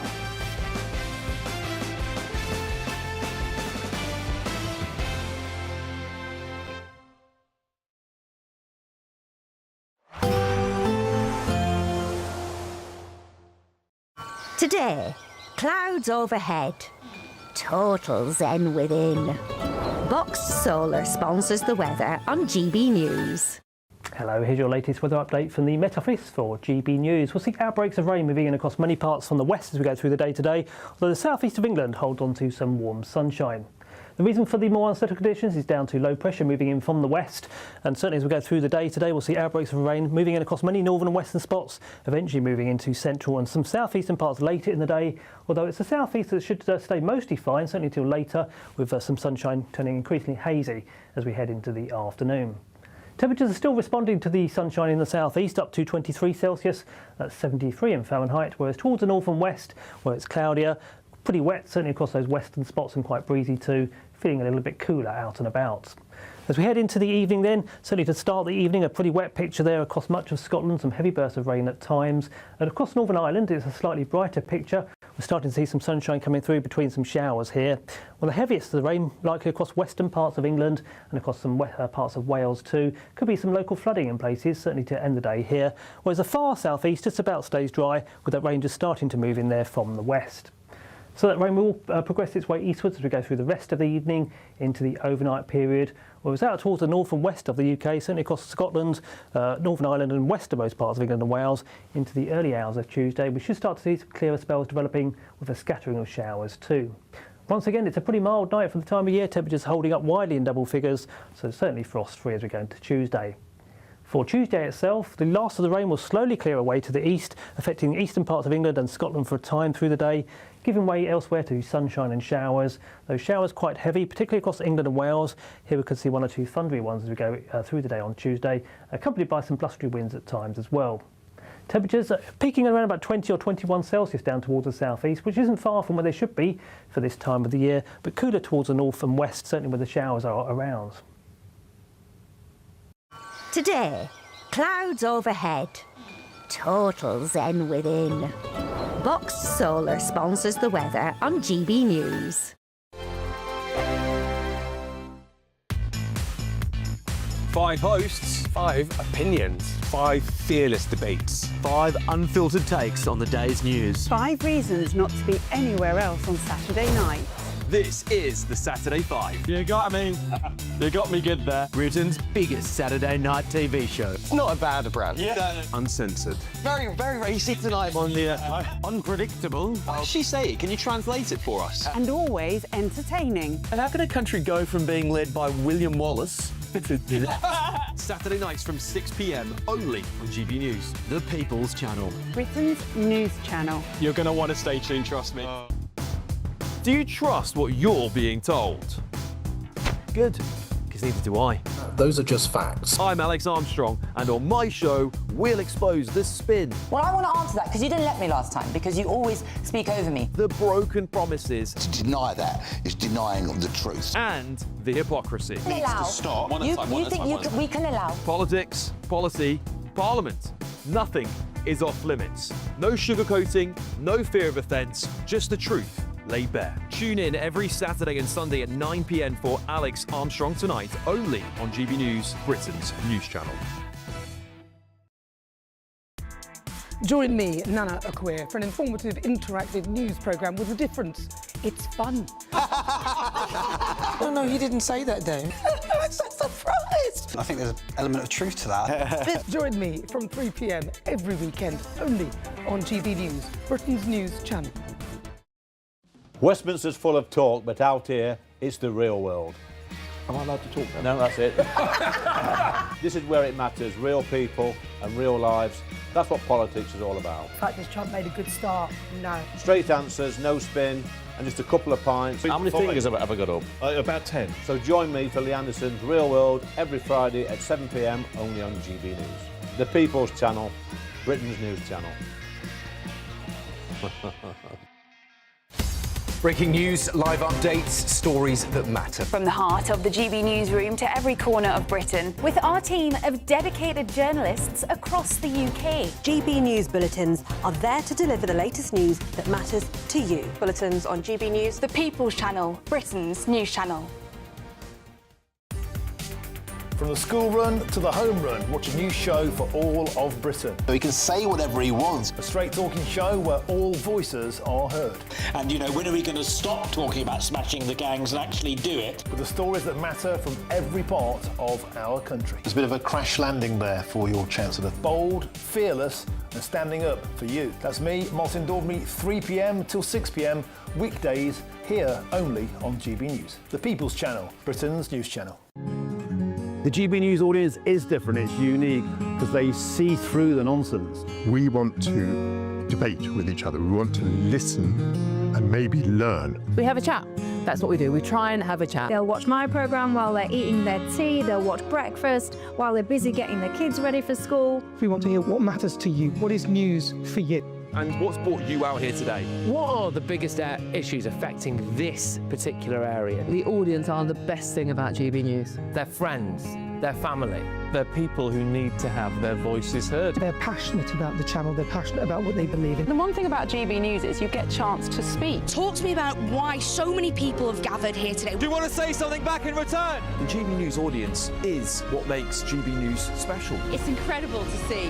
They shape our programmes, they shape our output, and they shape our channel. That's what makes us the fearless champion of Britain.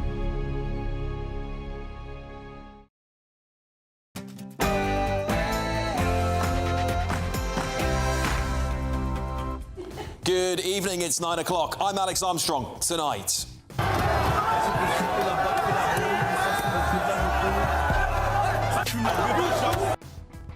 Paris burns as vandals burn cars, destroy restaurants and trash the city in what should have been a night of jubilation. Well, it turned into a cataclysm for Paris, didn't it? And Pride Month starts tomorrow. Yes, I know, like it feels like it never ended. And of course, the media are already putting out their Pride list for this year. Well, as you can see on your screen, I've got a sanity list, an alternative list of awards for the bravest Brits who've spoken out against toxic LGBTQIA alphabet ideology. Any guesses who might have made the cut? Also